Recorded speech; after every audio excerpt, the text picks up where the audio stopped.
Hey, it's your Noir Aunties. We're back. Out here dealing with storms from coast to coast and technical difficulties, but you know your auntie's got to come through for you, even as we like, wait, what is that fire print saying? Uh, that's got we supposed to click on the wire. What the heck is that? The router, whatever it is. Hey, y'all. Welcome to my aunties. I'm Auntie T. Allow me to introduce Auntie Love and our newest permanent auntie, Auntie Key. Quianna Footman, also known as Level Up Single Mom. And we're going to give her lots of time today to start out because we have some wonderful news. Now, just know we're going to fuss at you a little bit because that's what aunties do. But we're not fussing with you without a better alternative for some of the things that, because Auntie Love, when did you and I start talking about Project 2025? Okay, 2023, Yeah. actually. Mhm. So a lot That's of things we have now walked into, uh, we have been out here doing work, but we did not want to come and just fuss at you to be fussing at you. We wanted to come and bring you a better alternative. And for that, Auntie Kiana is doing what black women do. It's not on camera today, but she's out there doing her black job right now as a leveled up single mom. But she's gonna come on, you're gonna hear her beautiful voice and she's gonna tell you about something that we want y'all to get involved in expeditiously. Auntie Key, take it away. Hi, thank you so much for that. I just want to let you know too, Auntie Love, I think you might want to go on mute because I was hearing some background. echo when Deann was talking. Just so yeah, okay. I just want to make sure nobody's uncomfortable or feeling distracted. But hi, everybody. Yes, it's me, Vitamin Key, aka Level Up Single Mom. I am here with the Noir Aunties. I've been inducted into the Noir Auntie conclave, and I'm so honored about that. But I did want to let you guys know about a summit we have coming up. We've been working on this for a few months now, like literally right after the election. I came to them and I was just like, I'm feeling some type of way. I'm feeling scared. I'm feeling anxious. I just need so many things, but I don't know what to do with myself. I feel like I'm jumping out of my skin. And I did that thing that I've learned to do where I just kind of followed the emotions that I was having.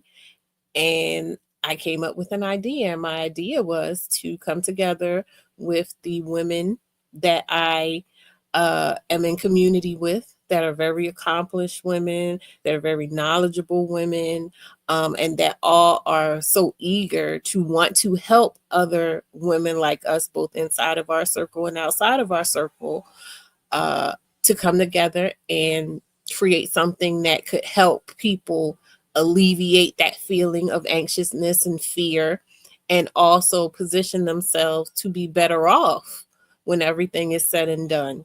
So, and please excuse if you hear any sounds in the background. I'm out and about, so I'm doing what I can. But I decided to come up with the Project U Summit, and I named it Project U because everybody's doing their own little Project 2025 type of offshoot. Everybody's trying to Project 2025, Hood Project 2025. Like everybody's just taking that. But I wanted to make sure to get to the heart of the matter that at the end of the day, if we're not okay, then none of us are okay. And so what we really need to be doing is kind of taking a big step back, which I'm so proud of us as a collective. That was all of our reaction, it seems like, when the election happened and turned out the way it did, to just say, oh, you know what, that's enough, I'm done. So in that time frame and in that spirit, I figured we could work on creating actionable plans that we could get started on, that'll help us feel more in control, that'll help us feel safer, in our environments, and give us something to look forward to and work towards. So I decided to focus on the areas of safety, of what's that called, strategy, and of self-care. And encompassed within safety is, we have our Auntie Loved, who tells us all about the Dark Sisters and the aka the pew pews. And so we're going to be having her tell us about that, how we can get started to secure some of those for ourselves and how to wield them. In our strategy session, we have Auntie Deeann as well as a bunch of other just so incredible, intelligent, knowledgeable women talking to us about all different kinds of technology, because that is the age we are living in. That is the stuff that is going on right now. And that is what we need to be well versed in, not just aware of, not just, oh, I heard about it, or my nephew told me about this app, or no, like we need to know what's going on so that we can make use of that information. We can position ourselves, as we always do, to be viable, valuable, marketable in these new economies that are coming up. And then there is the self-care aspect, and that is where we just kind of woosah and bring our nervous systems back down to equilibrium, so that way we are not going and moving out of fear. We're not moving out of survival mode. We're taking all of the wonderful, numerous things that we learn, and we're able to apply them with calm rationality, forward thinking. So that is what Project U is in a nutshell. And I pray thee that you go to the link that's in the comments right now. That is an application to join the Project U Discord. The Project U Discord is free. There's no cost to join the Project U Discord. However, through the application, you'll provide us with information that we need to vet you to make sure you are who we want in our community. And so there you'll get access to the Project U Discord. And then there you will be able to get updates and information on the Project U Summit. That will be for charge, but we'll get to that at another point. But just know, to be in community with these same women that will be at the summit, you do not have to pay anything. You can get access to the Project U Discord for free. So please, like I said, hit the link in the comments and fill out the application, and then we will do the vetting process and get you in there. And I open up for any questions or concerns or any points you guys would want me to talk about at this moment.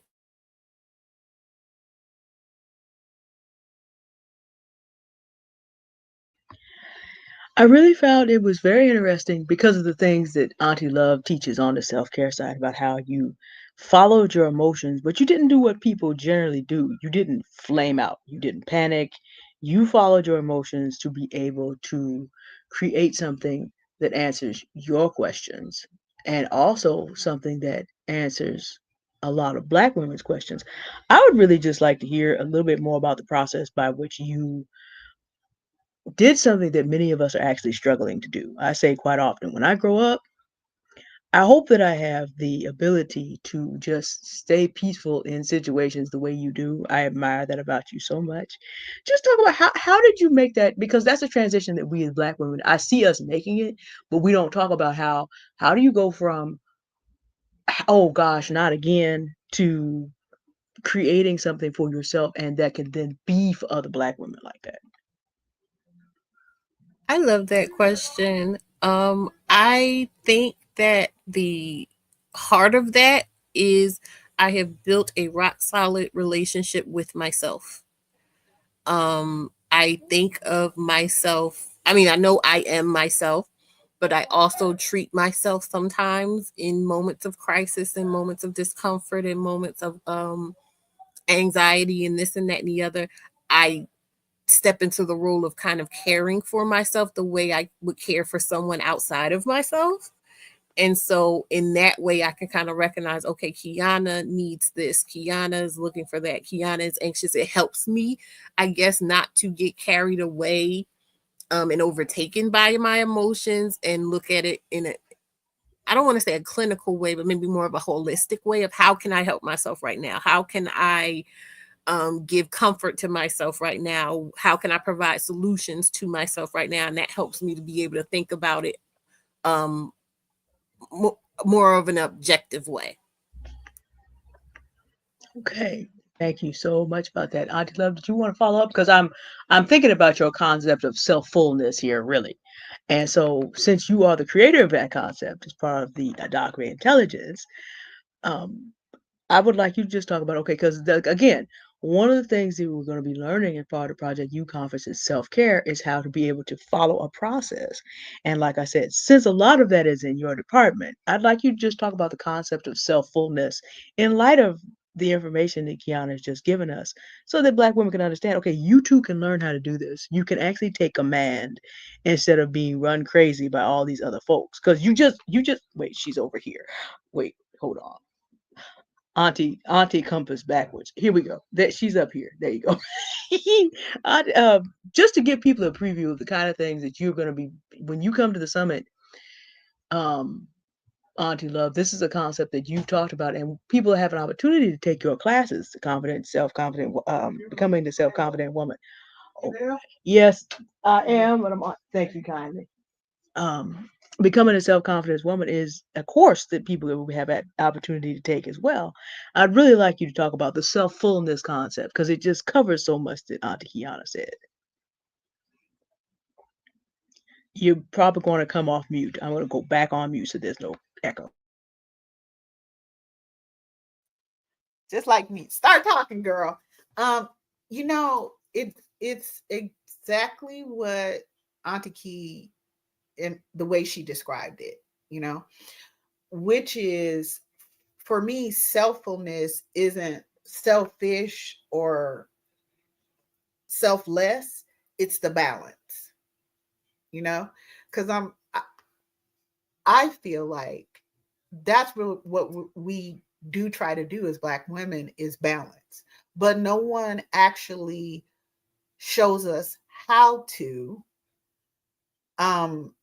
because I feel like they want us to constantly be concentrating on them and the things that we can do for them, because we are quite powerful. So being selfful is a head to toe thing for Black women. The way I think, so we're going to get into my brain just a little bit. Trigger warning. I've been thinking. The way I think about it is, oh, I need people on my team. And we don't think like that as Black women, but we are the ones that all of these people come to answer their prayers and fix the mess they've broken. And then we're tasked literally to suffer the consequences of other people's choices, policies, standards, rules that constantly harness us. So I wanted to make sure that we started really caring about ourselves. And so one of the first things is learning about how our brains work, really work, because nobody tells us that. That doesn't mean that if some of us are doctors and nurses and all kinds of things, right? We know how the brain works generally, but in the medical community, it is, everything is based on what white people. Every cure, everything is about them. The rest of us in the healthcare, when we are doing insurance and healthcare and all that stuff as patients, are pretty much guinea pigs, you know? So they will give us the newer high blood pressure medicine, stuff like that. And I wanted it to be that we started centering ourselves, because everyone is drawing from us. So how can you draw from us, but we never get to rest? We never get to heal from all of y'all bad behaviors and the targeting of us. You can't stand us, but we're the greatest resource. So how do you make sure that the greatest resource, the fifth element, is being well cared for? Well, that's going to have to start with those of us who are the fifth element, meaning goddess born, Black women, Black girls. And so when you start to center yourself, you start to recognize that you're not being selfish. Those are all things, to me, guilt, shame, doubt, fear. Those are things that people put upon us. But it's an effort to make sure that we never stop to care for ourselves, right? And by extension, in a way, our children.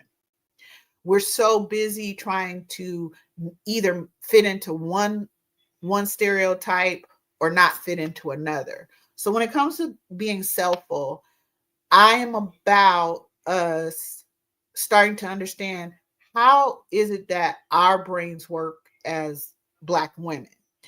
And I started studying that decades ago. And then I got into a lot on psychology, right? Just as a scholar.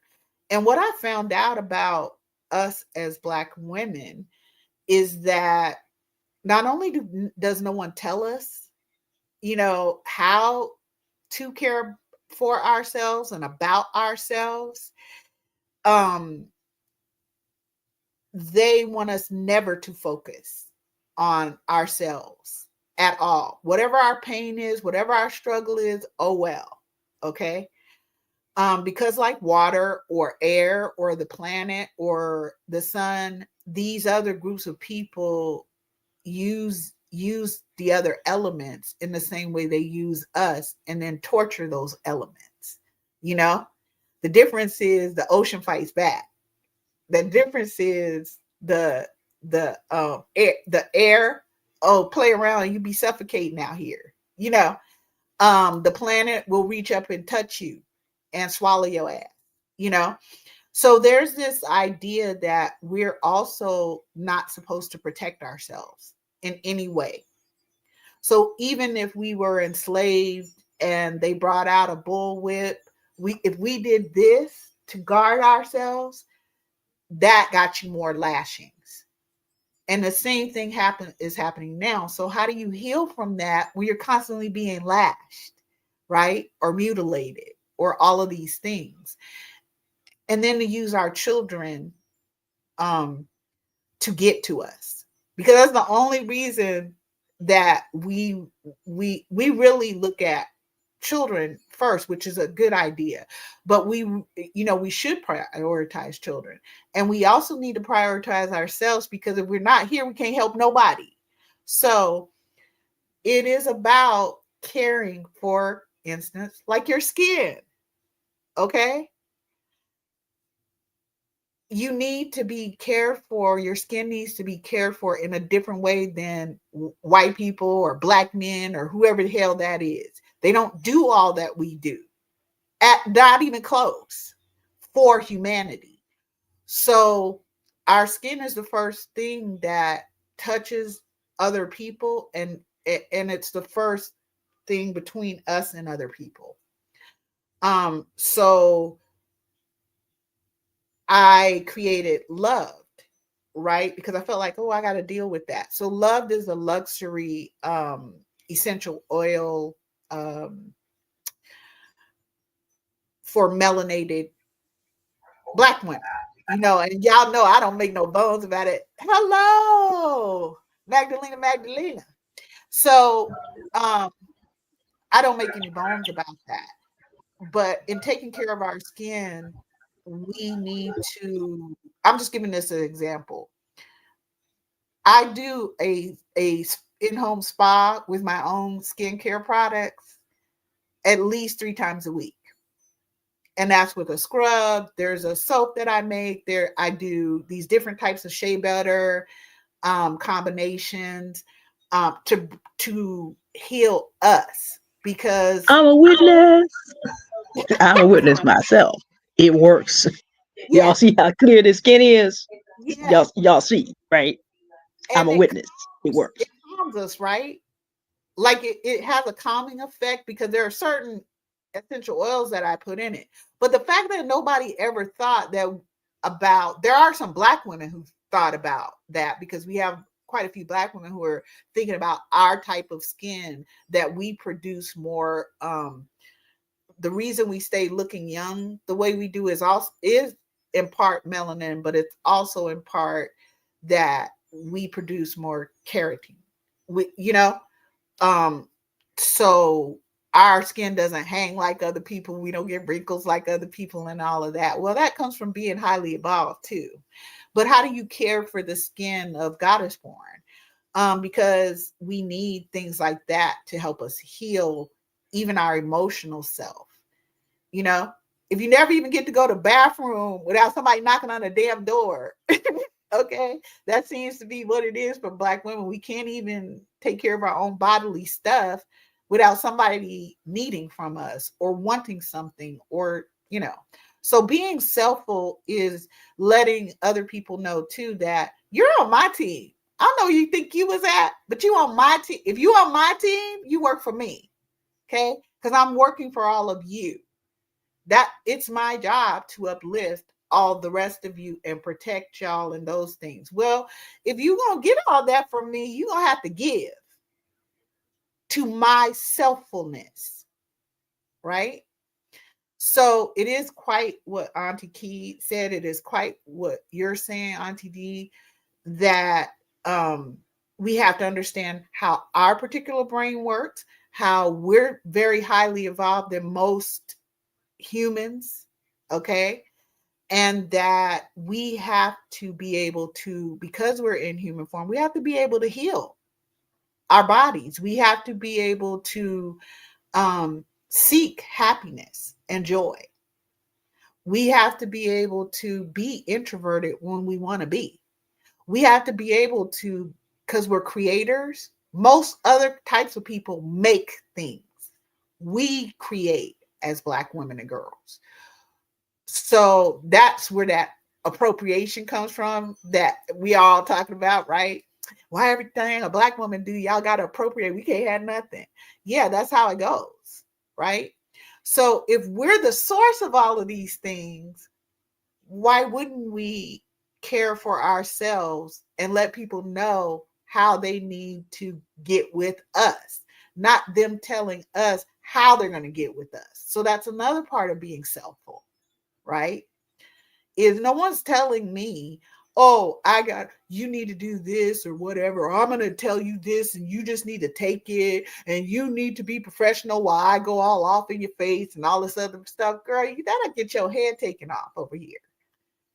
You need to sit your ass down, whoever you are, and preferably for your own sake out of my eyesight. Because if I'm doing all of this heavy lifting, as Black women do be doing all day, every day, then I need to be taken care of, right? Because to me, I'm more important than Beyonce. I'm just saying, no shade to her, but Beyonce feeds all of these people. So they do need to do their job to help her be able to make sure that all of them eat, all of their bills are paid. Touring isn't just touring for her, but she also is very mindful about her own care, self-care, cutting off certain people can't get to her like that. That's how I get down. Look, President Obama and Michelle, they could come over here and they would get the best treatment in the world because that's how I treat myself. Change nothing for them. You know what I'm saying? So that's kind of it. I hope I got off in the weeds, but I hope that kind of makes sense. You're muted.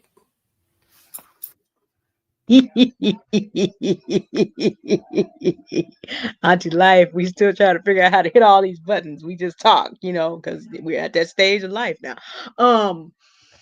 But the reason that this is important is that you're sitting with three women, if you're watching, we talk a lot. Yeah, we be going. But we also, what I want you to notice is the nexus between what Auntie Key has done and what Auntie Love talked about the process to get there. It's specifically a prospect and a project of turning away from all these people that are demanding this, that, and the other, who are making all kind of policies, because that's the next part of our agenda, who are demanding that we do this and we do that and we do this and we be this and we do that, to be able to find solutions for yourself. And then when you find solutions for yourself, chances are you find something that the next Black woman can use, because a lot of us have things in common. One of the things I've gotten from taking Auntie Love Self-Confident Woman course, Self-Confident Black Woman course, and also almost finished with Vetting 101, although I'll admit that just blew my mind. I had to take some time to process Vetting 101. Because when you meet Black women who are no longer operating in classical and operant conditioning, y'all have to take the course to really get the understanding of that. But when you meet Black women that are not being fooled around with, you find that a lot of us are doing the same things and attempting to do the same things, looking out for the humanity around us. But the addition is putting ourselves into positions where we can get the things that we need in order to continue to take care of that. So it's not like we're up here saying, well, there is one person on this line who's going to be saying, bow the knee and tithe, put the money in the bank account. One of these people will be telling you that, but not just to be doing it. We're not trying to run a European dictatorship. If you look at the behavior of Black women, we take what we have and make sure everybody's good, which is another concept that Auntie Love has brought to us in terms of matriarchy. If you look at the way matriarchies operate historically, everybody is good because the people who are in charge make sure everybody's good. In a patriarchy, generally speaking, especially in the last 2,500 years, this is not what we've seen. Men are okay with being good at the expense of every dead woman and child underneath them. Go back and think about. I'm not going. Because Love and I can sit up here and we be 10,000 years back, and she gonna make us 11,000 years back. Then we're gonna talk about, prehistory, and then we're gonna have to start getting into where, as a Christian, I differ from her on being. And I'm gonna get this right, in relationship with the ancient Black mother, with the great Black mother. So we're gonna get so far back on you. I'm not gonna do that to you today. Let's look at the 20th century. All these patriarchs of Europe willing to have a dead world. Almost. You only need to drop 10 nuclear bombs at a time. The United States went on and dropped 2 in a row. If they kept going and had no idea what they were doing, you would have had a dead world over these patriarchies out here fighting each other for a world they never made, don't own, and don't want to hear it. So there's a contrast. And this is not to say that all men across all time have done this, that, and the third. No, get the point though. Look at that history book again. And then talk to us about the books you need to read to find out about her stories, about how Black women have been the ones that helped us pick up all this stuff. So I thought that was important that we put that out there, because when we start fussing at you in about another minute, we need you to understand we're trying to fuss you upward. We're not fussing at you to tear you down. We want you to be ready to understand, okay, you got some warnings. Some of us slid through the stop sign. My heart was broken to take another example, to see Black women having nervous breakdowns on TikTok with a year's warning. But sometimes we're so stuck in survival mode, as long as it's working, it's hard for us to change. It's hard for us to change direction. I understand. I get it. So as we begin to fuss at you about stuff that we told you was going to happen, but we also are giving you this way, this way. Why is the compass backwards? I know it's mirrored, but Auntie Key over here has come up with a solution that if you missed previous opportunities, we're ready for you. But Auntie Love's gonna have to fuss y'all. We're gonna have to fuss y'all for just a minute, because we want you to understand the seriousness of when you get 18 months to 2 years of a warning on something.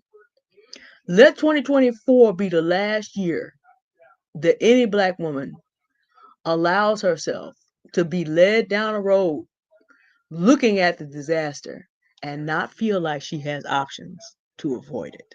That's important. I thought about this for a while, because we get fussed at a lot. But just understand, we're going to fuss you upward, because now there are alternatives. Let this be the last year that you feel like this behavior is right for you. Now, I'm a very good champion fusser, but I do recognize the presence of one who's even better at it than I am. So this is your section of the agenda, Auntie Love. I think we do need to review some of the things that we've been talking about on Noir Aunties for about the past 2 years, almost 2 years. And also because you have very specialized way. One of the great phrases I've learned from you is a repeat of a repeat of a repeat. So I want you to just kind of break down how we've been working to solve some of the problems we find ourselves in for like the last 2 years. And I'm going to go on mute, and you're still on mute.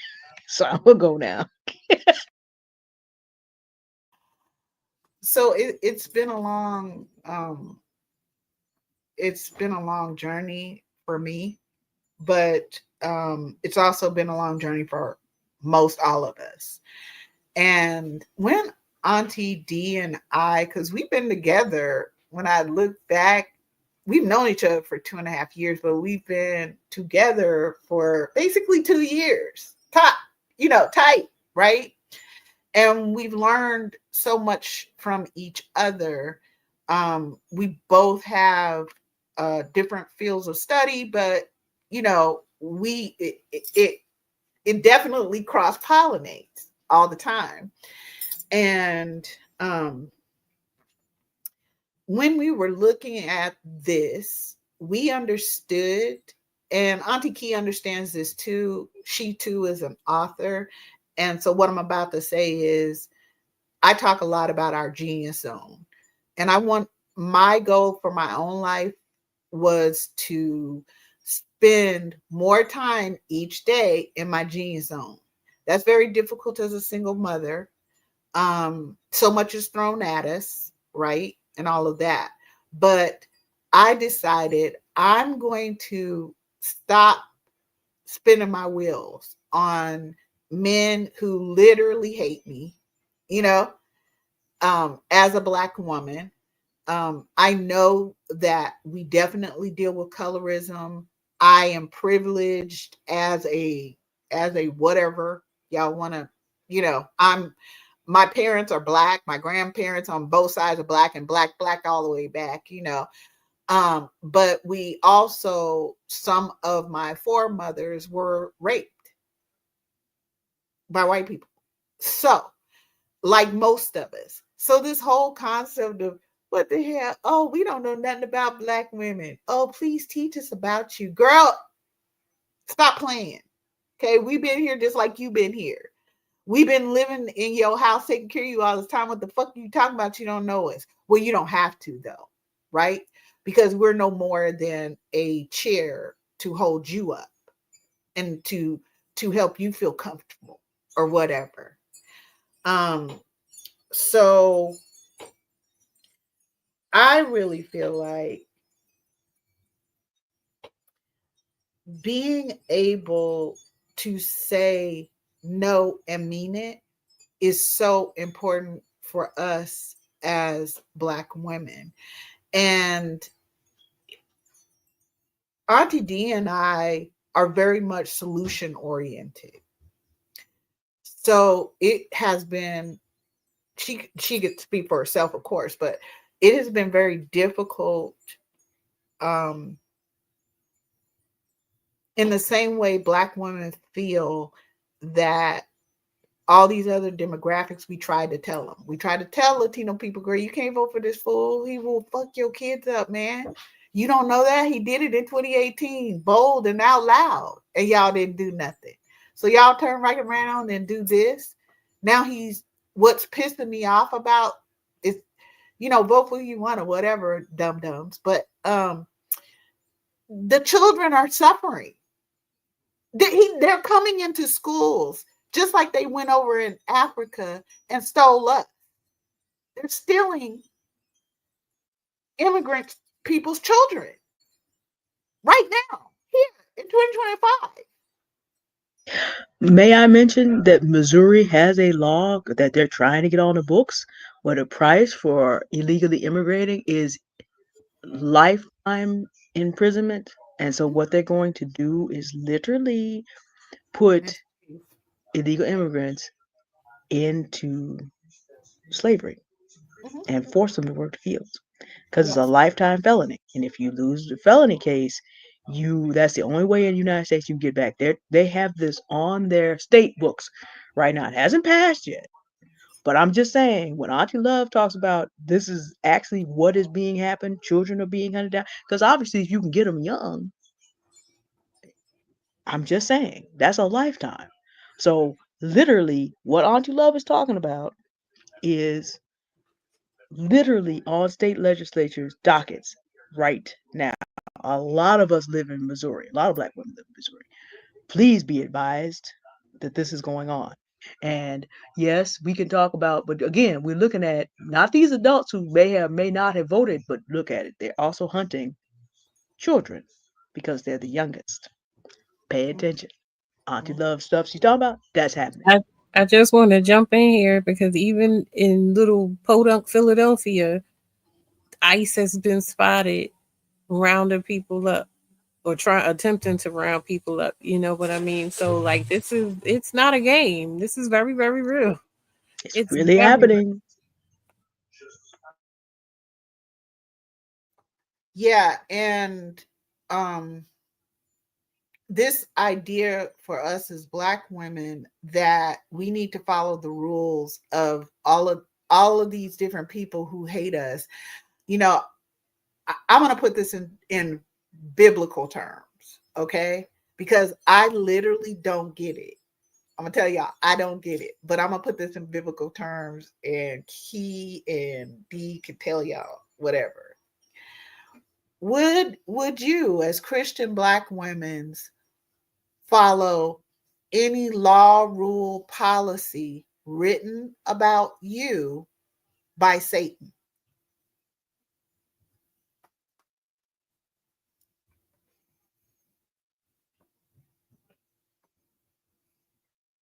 That's not how that's supposed to work because the scripture is very clear.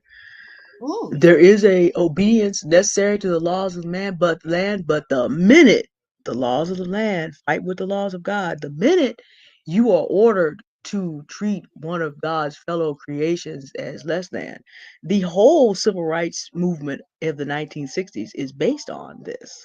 As Septima Clark taught Dr. Martin Luther King, the name you know better, that this is the Christian basis for civil resistance. Because at the minute you are supposed to abuse God's creation in order to worship, it basically comes down to you're going to worship the patriarchal state. When you get into a situation where you're going to worship the patriarchal state versus worshiping God, the minute you have to choose between those two, you have to choose God's commands.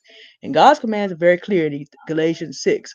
Do good to all. So the minute the state orders you to do opposite from that, that's not a law that you can safely obey because now you're in you got to you choose you this day who you would serve is also back in Joshua. So yeah, there's you can't follow laws that would cause you to not nurture and give proper nurture and admonition to your children, for example. Mm-hmm. Um, all those things exist. I mean, it's not like you're gonna get up in the pulpit. You're not gonna hear most pastors go into it, but yep, if those laws are written in direct contravention, this is why Christians in most countries are persecuted, and really why Black Christians in this country, Black, yes, but also because Black people stood up for freedom, and the law said no.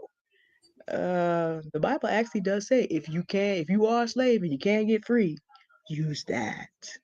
That's still in there, wasn't removed. So for a long time, the scripture has been telling us, hey, but you got to study to really get that. Our churches are, it's another conversation, but our church is a little plantation sometimes too. So sometimes there's no separation of church and state in that respect. But that's a whole show by itself. I'll stop my comments there because I do want to hear from Auntie Key's perspective because they're in the streets in Philadelphia and they supposed to be San Francisco's in phase 2. So from what we understand, when they get here, they're bringing heavy vehicles and tanks when they get here. San Francisco and Oakland have once been bulldozed parts of it before. So I'm sitting there going, are y'all going to do to the Mission District what you did to the Western Addition? Is Mm-hmm. this what you planning to do? Mm-hmm. Repeat over repeat over repeat. And the reason Mm. we're getting to repeat it, in part, black women, I need y'all to hear me good. Just like we said as a 92%, don't call us. And we definitely ain't call you, but don't call us. Okay. Um, we're also we we're also needing to write our own standards, policies, and procedures, and all of those things for how anybody else can deal with us, right? How you get the only ways you get to approach us. Frankly, I feel all y'all need to be bending the knee and tithing. You 406 years in arrears of meeting the Black women's and Black girls. So just to be clear, you're getting nothing from us. We've already given you everything. You owe us. So let's be clear. I don't know why any of these different groups are coming to us to tell us that they want, and y'all have heard it all over the internet. It's 1 week is Hispanic people, women mostly. The next week is fucking Palestinian women mostly. The next week is whoever. What is it y'all don't get about leave us the fuck alone? Because I'm confused. So even that Black women, that when we say no, they act like we don't mean no, and like, how dare us tell them no? So that in my mind, I'm like, okay, so there's a difference between being dumb and stupid. Okay, y'all both, but I'm just saying there's a difference, and that's willful ignorance. Stupid is willfully ignorant. So you go out of your way to put a bit in our mouths and to harness us, and then expect us to do what? And then when we do it all for you, we stand up for you, because no matter what, who got into the White House, all Black women knew this basically, that we were going to be targeted no matter what, because y'all covet and hate us that much. We have done nothing to you. We don't come up with how to create bombs and things like that to destroy other people's children. We don't mass incarcerate people's children. We do not take y'all children and unleash our children on them in schools. We do not have policies and procedures to make sure you understand your quote unquote place from the moment you walk into school as a little Black girl. Whether that place is underneath the next little white girl, white boy, or that place is underneath the next little Black boy. No, that's going to be a no from here on out. I, for one, am not tolerating it. And I want to be clear too about like women like Septima Clark. Most Black women were, as we know, the ones who created the civil rights movement, the Underground Railroad. That's why you always hear about us so much in those different ways, but they try to make it look like, oh, yeah, you didn't really do anything because you're mere women. No, every other type of woman is mere women to you. Good for y'all, but we're not merely anything. And we're definitely not any of the stereotypes you want to try to put on. We decide who we are, what we want, and we're going to articulate that to you, and you're going to get with it, or you're going to suffer consequences for not getting with it. And Black women, we have to be willing to give those consequences. One of the first ones, for the first two things we can do is tell people access denied, prayer request denied. I got a whole department in hell doing that, okay? As I am the ruler of hell and purgatory again. So, access denied, prayer request denied. How dare you go and vote against children? Because that's what's really pissing me the fuck off. I'm not even pissed off about, I knew you would vote against Black women, of course. Give a fuck about us, right? But how dare you vote against children? Vote against girls. How dare you? How fucking dare you? And no, I'm not going to be putting up with it. No, I'm not going to be easy on anyone. Okay? But for us Black women, we have this thing where, well, I followed all the rules. Well, I did what they said. Well, I I opened up my veins and bled out at work for them to drink from me. I mean, what more can I do? Come up with your own standards, boundaries, and policies and procedures about how you're going to be dealt with. And in Project U and in any of my classes, you're going to hear the specifics, and you're going to get examples of how you do it. Not just me telling you, you need to do that. You need to do this. You need to have some standard. What the fuck does that even mean if no one's telling you how to do it? Well, in this case, I actually wrote some foundational standards, which I have to add. Now I got a couple more additions, okay? But those standards I've posted, and you as Black women can take those and individualize those. Because what I see Project U as is us getting the information we need in this moment to secure our own person, to secure our own children, to ensure that we can defend ourselves, and especially our little Black girls can defend themselves.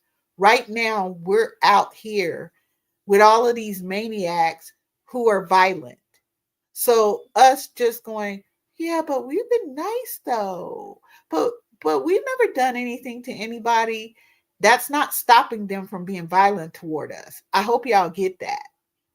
I don't care how much you march and all that. And really the Black women who actually built the civil rights movement, they weren't trying to integrate with fucking white people. That's not what it was. Okay? We were trying to get equal rights for people. Okay? We were not trying to, girl, I don't give a damn about sitting next to this hooker over here. Okay, y'all don't even watch according to y'all. I already knew that, but according to y'all, why would I want to be in your presence? Why would I want to drink from the same fucking fountain as you? But what happened was we turned, because we were conditioned in a way to believe in patriarchy, of course, and that we would be punished if we didn't exhibit that we understood what our quote unquote place was in that patriarchy, which is, according to them, the bottom rung. Okay? So when are we as Black women, and I'm not even saying when are we, no, we got to understand who we are and what we want, and then be able to articulate that to other people. You out there, you're gonna need to bend the knee. I don't know what the fuck anybody's talking about. You literally, we do everything for you people. And then you're gonna come back after, good example, y'all voted against children. Now you want to come back and tell us that now we need to again stand up for you and do it, girl. You a whole grown up. Good luck. Look out there in the shadows. Because I care about you just as much as you've cared about Black women, Black girls, and apparently children. Not at all. I don't. So that's another way about being being self-full, is I pull my energy away from all this bullshit. I'm not going to be sitting here arguing back and forth with a dumbass Black man, or any dumbass man for that matter. You can't be in my presence. I've decided that that's going to be a no. And I literally break out in a rash when I have to deal for more than maybe about 8 minutes with white women. I break out. I just can't. I can't do it. It's everything I got. You know how many white women's lives I've saved by not going out? Girl, I saved them from me. So I'm just saying, Black women, we got to stop playing. We got to stop playing, because the same thing we're telling everybody else, there are a few of us as Black women, including the three of us here, who have been telling you some things, and y'all as Black women refuse to get with it. So yeah, I want to hear too from Quianna. What do you really, the same question, like, I already know what you're gonna say, but but I want everybody to hear what you're saying, Auntie Key too. What would we be, because you're both Christian women, actually Christian, not some low budget Christian. I don't know what they be doing over there. Miss D calls them, Auntie D calls them the church. Girl, I don't know what they be doing, but them ain't Christians. They don't follow y'all ain't following the rules of Christianity, but I know these women do. So can I do? Would you would you say like, oh, okay, if Satan wrote a rule that said black women cannot wear their hair like this, black women cannot have long fingernails, black women cannot da, da, da. We get to rate 60% of your black girls, so that's a rule too. So we also get to pay you only 40 and 50, maybe 60 cent on the dollar of a white man who don't know shit, but you doing his job too. So I'm curious to hear it from your perspective too, Auntie Key. What was the question? Girl, I got off into the weeds. So I was waiting because you were saying you started with like giving all these scenarios, but what was the question? thank you. See how they bring me back. Okay, you're right. So why do you think we're following the rules of, say, Satan, right? As black women, why can't we just go, no, we're not gonna follow those rules? I don't. Are those things? I kind of missed is this a hypothetical? Because you were saying things that women do now. Are you saying like those are the things that people are saying are from Satan? Yeah, no. So if for Christian women, if it is against your belief to follow rules that, say, a Satan may put out. Oh, okay. So if Right. we're not supposed to be doing all of those things, why are we doing all of those things? That's Right. my question. So I thought I would, I wanted to hear from your perspective too, why you think we do that instead of just going, girl, I ain't doing shit you talking about. You sound crazy.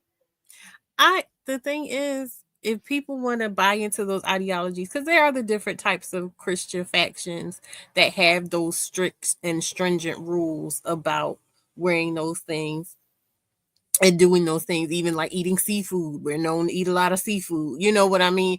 So I think it is a thing where there's so many different factions of Christians that some buy into that. But really, what it all boils down to, if you are someone who believes in the Bible as literal text, there are a lot of things that we are not supposed to be doing, all the way up to and including, wearing certain blends of clothes, and little to none of the clothes nowadays are made out of natural fibers. So we're all kind of, you know, uh flailing in that area. Um I always think of when I was in middle school and we had to read C.S. Lewis, The Lion, the Witch, and the Wardrobe, and we had to read um the books. I don't know if we ever finished, but I know eventually I did get to read The Last Battle. And it always stuck with me the part, spoiler alert, it always stuck with me the part at the end when, the battle was won and Aslan was able to ascend to his place, and they went into the new Narnia. And then this one lone guy from the other side that was fighting for Tash got to come too, and he was surprised. And he was just like, okay, I've been worshiping Tash this whole time. I've been devout to Tash. How is it that I get to be here?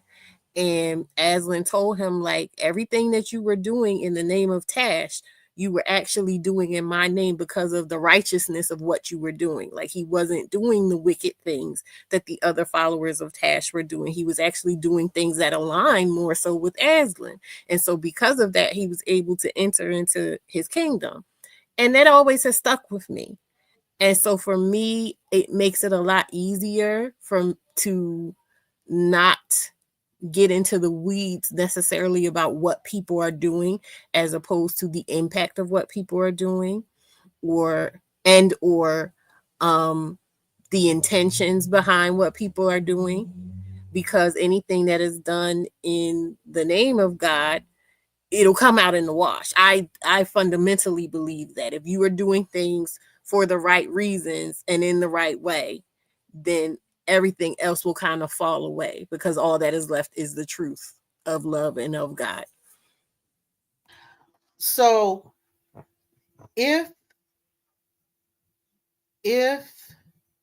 we were to, okay, it's like when I'm saying I don't follow the rules of patriarchy.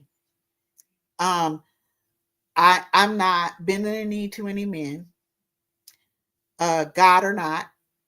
I'm not doing this, or this, because those things are actually harming me as a Black woman. Those things that you're telling me that I need to do, to make, let's say I'm at work and to make this next, legion comfortable, I need to listen to her. I need to do this. I need to do that. And the next day, if I call in sick, I have to explain, how am I sick? What do you mean you're sick? Exactly what's going on, because the thing is, she can't be sick. So we're Oh, following the well, rules. I see. The thing is, when it comes to stuff like that, I don't. My God doesn't tell me to do that. Like that's what it all boils down for me. There's certain things where I'm just like, my God wouldn't expect that of me. My God wouldn't ask that of me. And so I know that it's not by God's authority that you're looking for me to do these things, that you're commanding that I do these things. So that type of stuff gets disregarded by me for So that reason. that's exactly it, though. That is it. That's it. What Auntie Key just said, that's it. Why are we following the rules that are quote unquote ungodly? Why are we following rules and getting with any of it? And that's why I think a lot of us as Black women, it finally hit us that, what, girl? No, we're not doing any of this with you. And all these Black women are shutting other people down. But I don't think we've crossed over, which is why I love Project U. I don't think we've crossed over into understanding that we are going to have to decide who we are, what we want, and be able to articulate that to other people, so we can tell them, you don't get to treat me like this. Girl, the way you talking to me right now, I'm about to snatch your tongue out from your throat.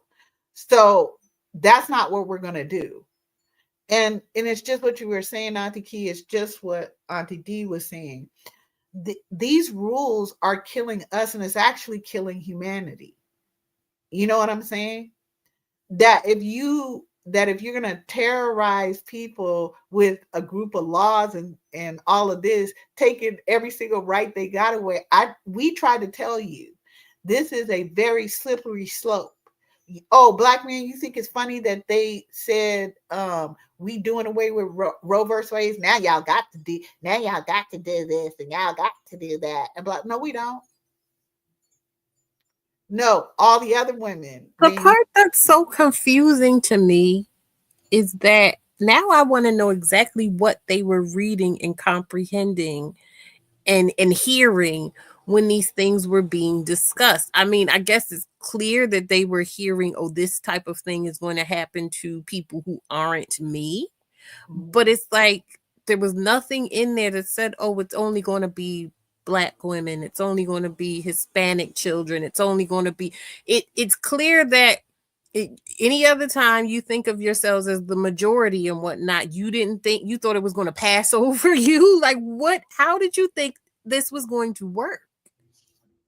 Because that's supposed to be the promise for them as white people, right? Or Black men or males, right? Is that no matter what happens, there's lower people than you that you can step on, you know? So we're promising you basically that if you help us make other people like Black women follow these rules, we don't care if you beat the hell out of them or whatever it is. Go ahead, that's no problem. But in particular, Black women, if you make sure, we need y'all to work with us as Black men, white folks. Let's all work together and make sure we triangulate Black women and Black girls because they're powerful. And we can't just be letting them arbitrarily be out here using their powers willy-nilly to help people. What kind of shit is that? No, that has to be for us and about us. So the point is too that I need us to, girl, let go of these freaks. Okay. The Black men are gonna say stupid shit. White men are gonna say stupid shit. White women definitely gonna say stupid shit. Okay. If you guys ever watch me, I'm actually only ever talking to Black women, basically, because I want us to have a different option instead of us needing to be nice to people who hate us, instead of us needing to try to bend ourselves in all these ways with people who hate us. And then you want to give us rules on how we gonna operate, even in our own homes. So we're going to have to break out of that, Black women. That part is a mindset change that we're going to need to make, because what has happened is we've come to believe their conditioning of us. We've come to believe that we're unworthy, that we're not intrinsically valuable. We believe that about ourselves. And so it is very difficult when you are under that kind of thing to really just take the time to breathe, take the time to drink some water. I don't know, go outside. I don't know, whatever it is. Why are we following rules that are killing us, that are killing our children? Yeah, you say all of this stuff, people out there, but what you're doing is completely the opposite. And I'm not listening to what you said as much as I'm listening to what you do.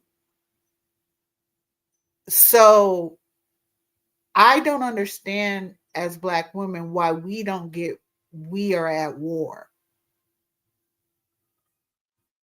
Not because we want to be, because it's an edict in For God is Born that we don't just war against people just because we feel like it, just because we want something that they have. We really to war when enemies try to destroy us or children or the most vulnerable on the planet, right? Well, I have something to offer in that sense of like, why don't we recognize we are at war? Within my own, mental health maintenance and my struggles before and things like that, something I've come to realize is that it is a lot to ask of anybody in any given situation to kind of jump into the abyss, so to speak. I look at it as like standing on the threshold of an abyss when it comes to reckoning with what you're actually dealing with in a lot of cases. Like when you're dealing with the fact that you're in an abusive relationship, or you're dealing with the fact that you are surrounded in your family by people who will constantly tear you down. You may need to break away from them. These big decisions, paradigm shifts that would need to happen, and the implications of how you've been living up to that point is a lot to ask of people in that moment to just go, okay, well, time to make a change. Because again, for us from the outside looking in, it looks like they just need to step over a puddle. But like I said, for them, it would be literally diving into an abyss. And the imagery of war, the idea, the concept of being in the midst of a war, that is a major thing. War is scary and brutal and visceral and guttural and bloody and horrific. You know what I mean? So I don't necessarily fault people for wanting to believe that there are diplomatic solutions, that there is a way to work within, the frameworks that are already there and not have to go into war. But I also would implore people to align with you. to recognize that you can't just sit back and allow these people to make decisions for you. You can't just, you have to be open to new ideas and understanding that it is going to require of you to move, to do something. You cannot just sit back and think it's going to work out on its own.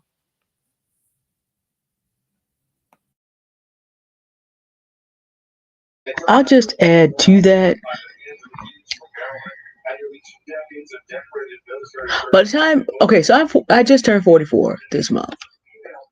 So let's say I needed to change my life direction a lot at this point. I've got to move 44 years of habits. That's a little bit harder to do than it is when you're younger. It's no excuse, but it's a reality. Unfortunately,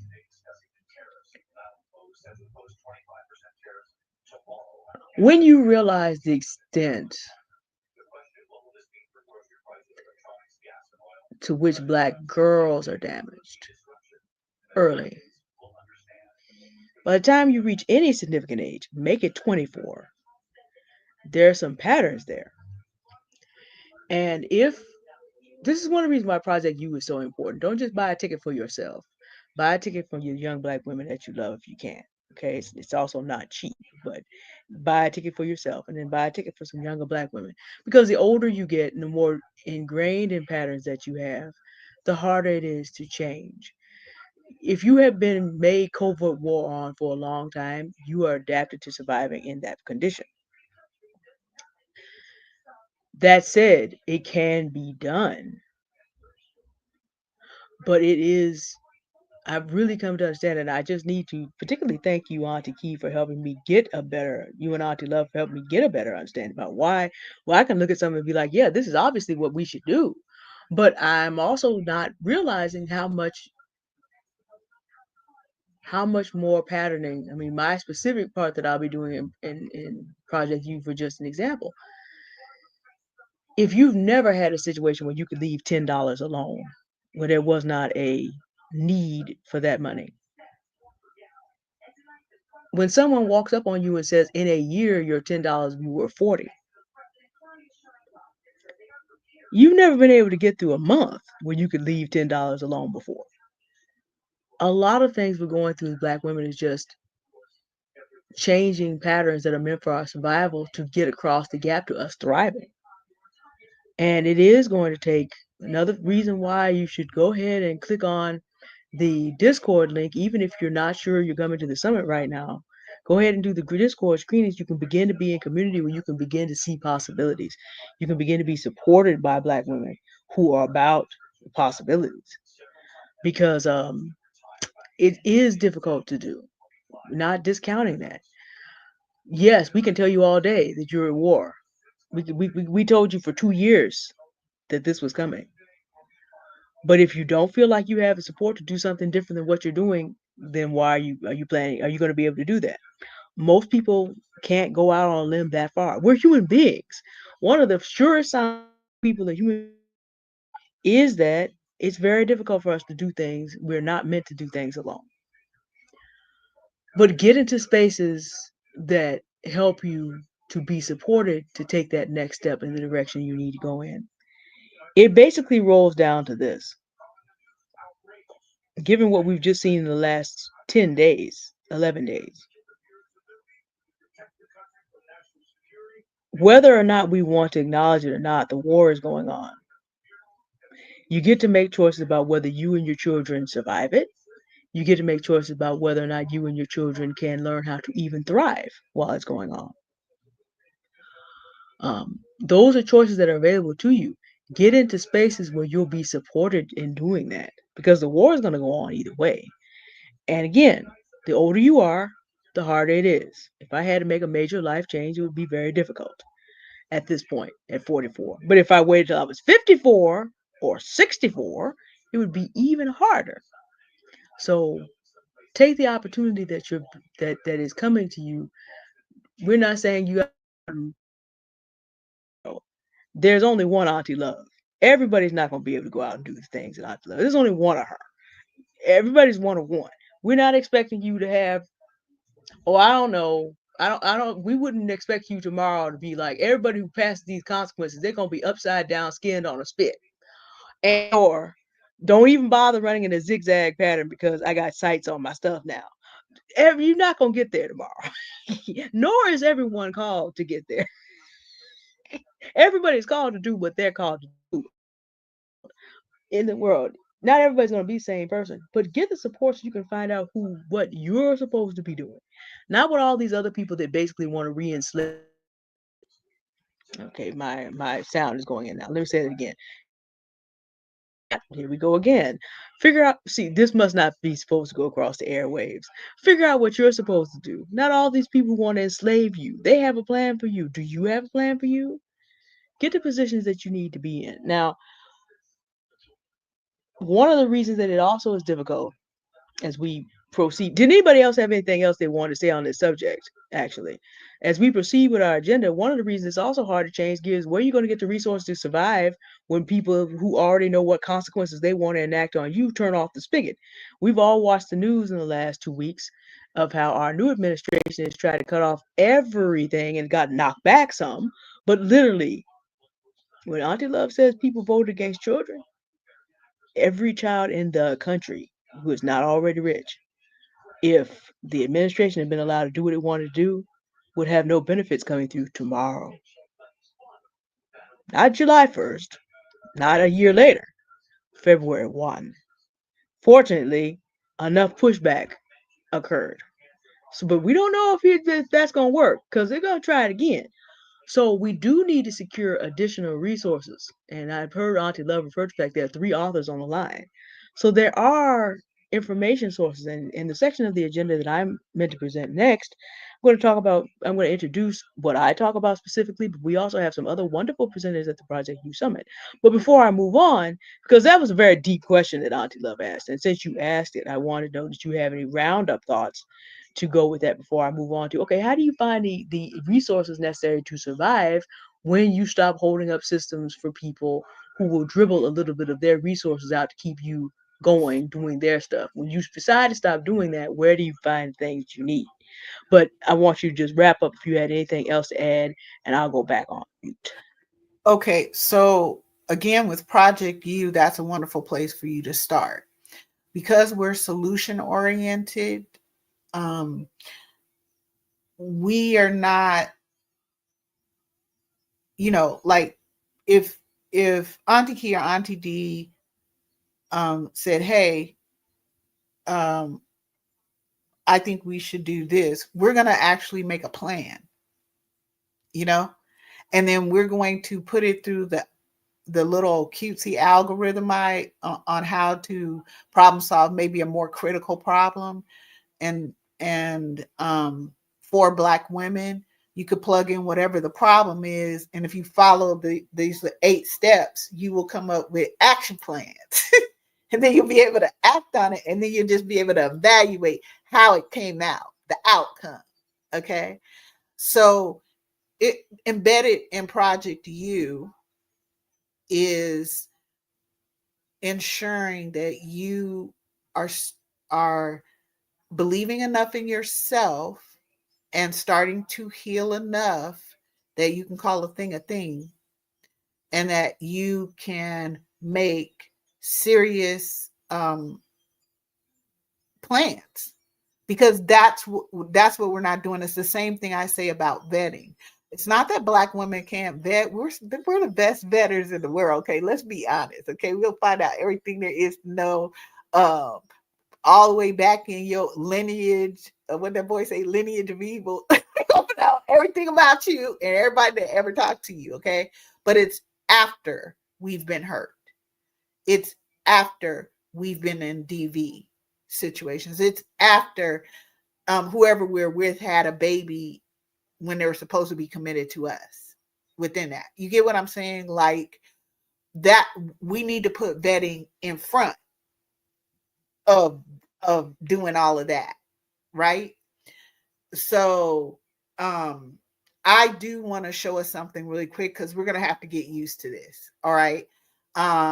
Because this is YouTube, I can pull this off here, but Just to end my little section, okay, um, of Noir Aunties right now, so Auntie D can go on with the agenda. We were on a live yesterday on TikTok because Quianna had a live. Quianna had a live over on TikTok. So we were over there, and Alecia Renece came up, girl, baby girl. I love that girl. And then Extra Crispy was there. Just brilliant women, all right? Brilliant Black women. Um, so I was asking a question about the Dark Sisters and why like if Extra Crispy, what did she think about getting dark? Because she had a little trepidation like a lot of Black women do. So I'm going to show you something with the Dark Sisters, and it's just a taste of what you're gonna get in Project U from me, because I actually have things set up for you on how to and then getting comfortable with, right? And then giving you tips to increase your abilities. Because when people look at me on those videos I do that are less, a minute or less or whatever, where I pull out the Dark Sisters, they're like, oh my God, girl, ain't nobody gonna be able to do all that. What you doing? And somebody said it's the coke for me. Somebody said, oh no, it's the this for me. It's the music with it for me. They're like, ain't nobody gonna be. How we gonna do that? Well, in Project U, I'm gonna teach you exactly how to do what you see me doing. I know y'all don't believe I'm going to, but I am. Okay, so let's do this. I got one of the Dark Sisters. Hello, sweet pea. She's so beautiful. She's so beautiful. And we get together all the time, because if the Dark Sisters can't go, I ain't going. Okay. And we're gonna be talking about dark cousins, because my Dark Sisters have dark cousins. Like, what's that thing where you zap people allegedly? One of those. Taser. Yeah, Taser. taser. We got a taser for the Dark Sisters. Okay. We got some pepper spray. Anything else that you would ever, it's called EDC, everyday carry. Anything else that you would carry that you could use as a weapon, that's the Dark Cousins. Okay, well, Dark Sisters are pew pews. So this is one of the twins, because we know now that I actually have been working on carrying two for the last like year and a half. And my left hand, which is my weaker hand, of course, in my case, wasn't used to doing the actual trigger pulling. Okay, my right hand though is super bad now. Okay, but now my left gotta, my left gotta come up. Okay, so I'm no different than any of you in this regard. Um. Oh, Madalena. Oh gosh, I should put y'all stuff up. But okay, I'm gonna answer to that, Magdalena. That you recently changed your mind. So what I have in my hands, just really quick, is a Ruger. Y'all got me? Ruger Security in 380. It's called a Ruger Security Light Rack. All right. And the reason I love her, the reason I got a exact duplicate of her, a twin for her, is because she's very easy to do, to what we call racking. And I think a lot of Black women are afraid of what's the kickback like, when I actually fire, because we're not used to any of that. We're told, first of all, that we're not supposed to protect ourselves, and then if we do, it can't be a firearm because y'all too aggressive and y'all too emotional. Girl, we the only ones that know how to manage our emotions and our behaviors. The rest of y'all are pure fools. So it's not true that you can't carry. It is not true that you can't learn to do exactly what you see me do, because actually I'm making basic moves. So that's y'all homework, y'all. Go back and look at some of the videos where you see me doing, where you see it's just music with it, and you see me pulling, and you see me, walk around and all of that. They're just basic moves. It's just practice, practice, practice. That's all it is. So while y'all over here, black women with, I don't know who, Antoine, whatever that freak name is, whoever you looking at on this, I'm practicing. I'm getting ready. And if there is no, if no one ever targets or walks up on me, great. But I tell you what, I'm gonna be ready when you think you're going to. Okay, so Ruger security light rack in 380. Be careful because they have a 9 too, but this is a 380. The reason it's easy to light rack is because of these little cuts in there. So it's easy to pull this back when I have to load another bullet into it, or I'm putting a new magazine into it because it reloads itself, right? This is what's called a semi-auto. And it has two sides built in. It has a back one and it has a front one. Wherever this front one is pointing, that's where your little ammo is going to end up. So that's why you need to learn the basics of pull, aim, and how you grip, and then poof. Got it? And I'm going to tell you 99.99% of the time, you probably won't even ever pull it. But if you need to, it's right there. Okay? So for YouTube purposes, we definitely have to clear her. I just what's called dropping the mag. I had live, so I had to drop the mag. But I also have one in the chamber. Okay, so I'm going to take the safety off because this particular Dark Sister, these have safeties, manual safeties. And then I'm going to pull back what's called a slide. You guys see this right here? It's called a slide, the top part, because it slides. So when I slide it, I want y'all to watch the the ammo come out. I don't know if you saw that, but there's nothing in here now. Okay? I hope everybody can see she's clear. You always have to clear her. Okay? Especially when you're at home practicing, you should not be practicing with any type of live ammo. If you don't have a whole setup or whatever, because wherever that bullet goes, you're responsible for it. And that's okay when you need to use it.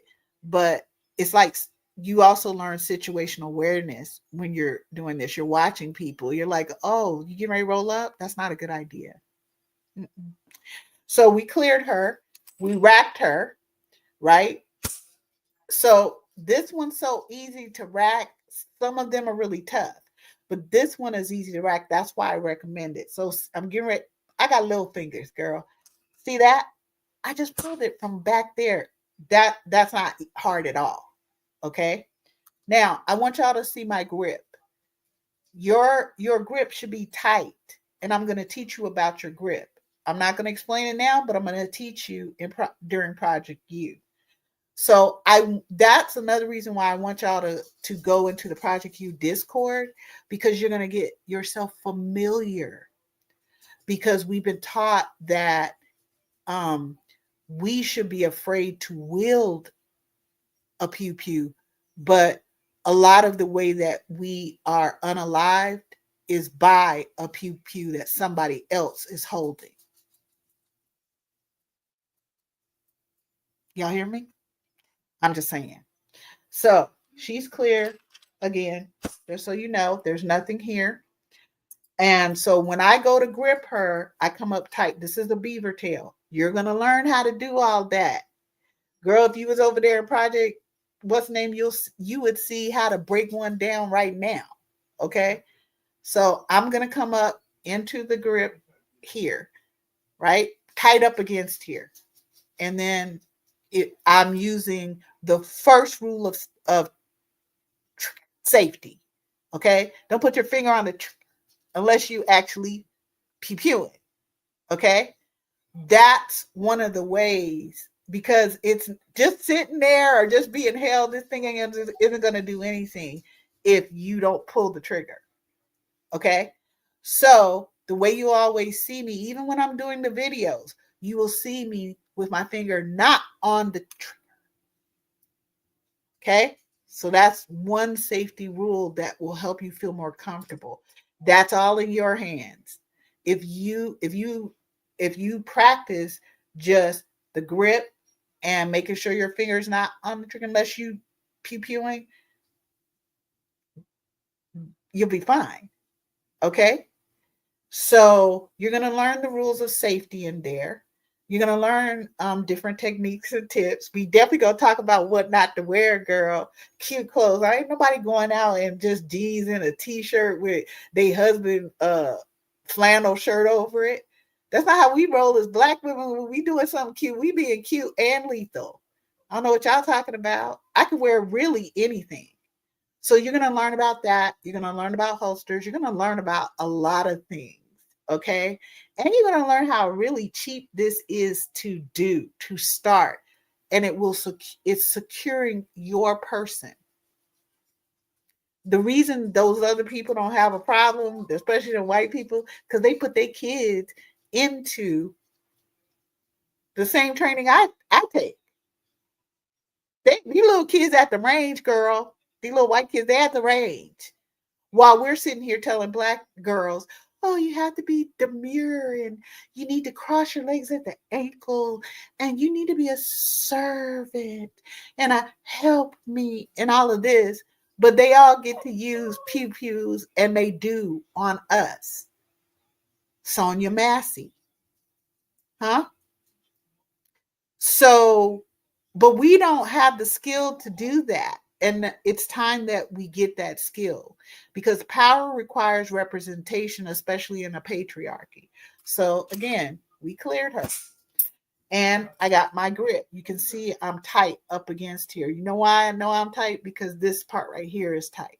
So if you try to do this, it won't go anywhere for me. It's not going to move because my wrist is locked, not my elbow. You're going to learn all of that. So when I push out into my grip and I push out, just right there is as far as I'm going to go, or right here. And the reason being is because you don't want to lock your elbows. You want to lock your wrist.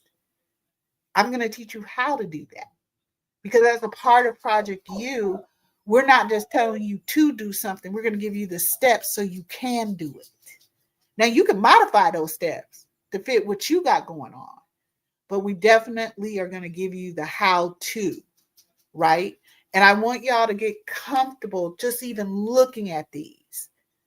Okay? Just even because when we were talking yesterday and Extra Crispy goes, girl, I can't even be in the same room with one at one point. I'm getting better, but you know, and I was like, ooh, I have heard my cousin say the same thing.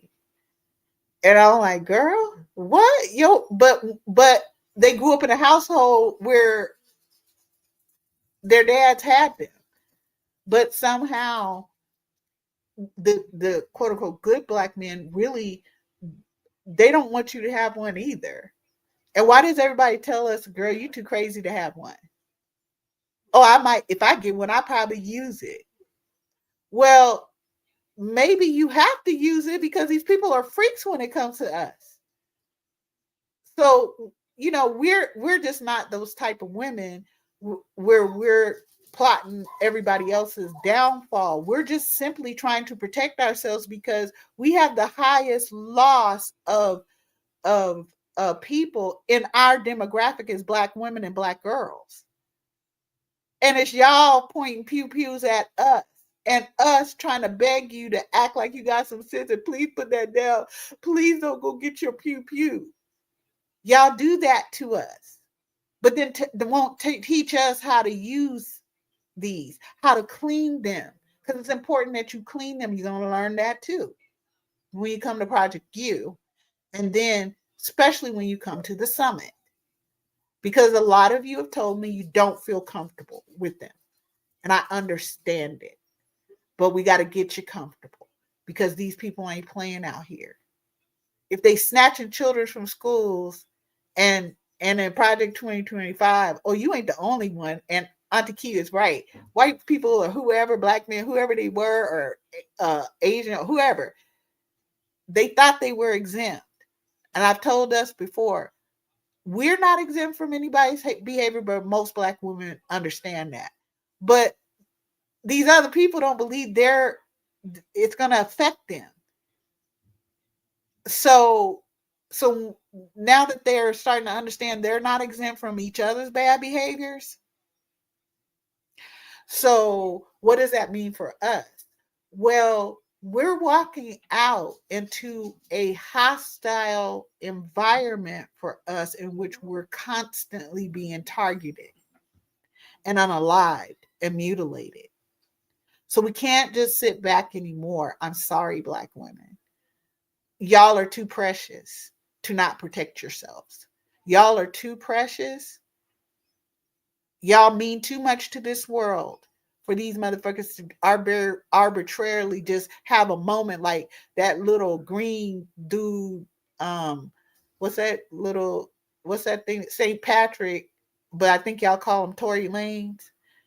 When he shot my baby, huh? What did she do to him? Oh, Leprechaun. Leprechaun. yeah, that little leprechaun. She was arguing too much. She was running her mouth. So that means you need to use deadly force. You're tripping. But everybody feels like they can use deadly force with us. And since y'all feel that way, I need you to know, come through. Because what do they say? Me too. Me too. Me too. So the way that I got to do what all of you are seeing, it's simply practice. It's simply me being trained. That's all. And it's not hundreds and thousands of dollars either. It's a good $85 to $100 to get your concealed carry in most states. I'm just telling you. And you're going to go and take a class where they're going to show you some, and you'll already be comfortable if you come to Project U, right? Because I'm giving you the basic techniques and these things so you can feel more comfortable when you go to get trained by professional instructors.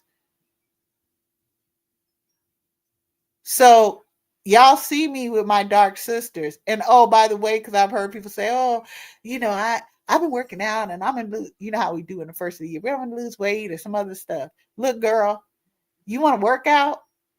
Work with your dark sister, because girl, that's a workout. I ain't gonna lie to y'all. It's be working me out.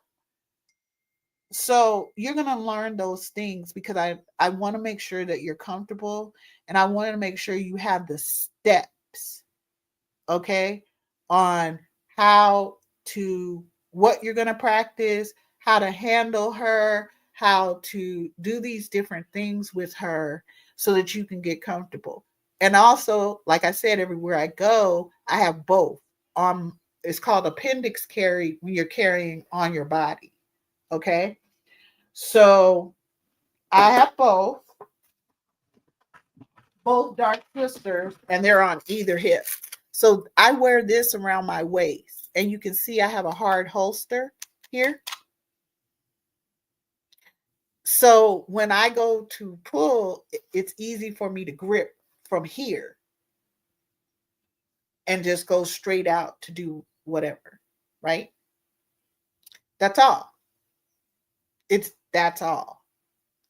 Okay. So we talked about dark sisters, we talked about husband, and I'm now we're so sorry to interrupt you, but I just found out that there was a plane crash in a residential area here in Philly.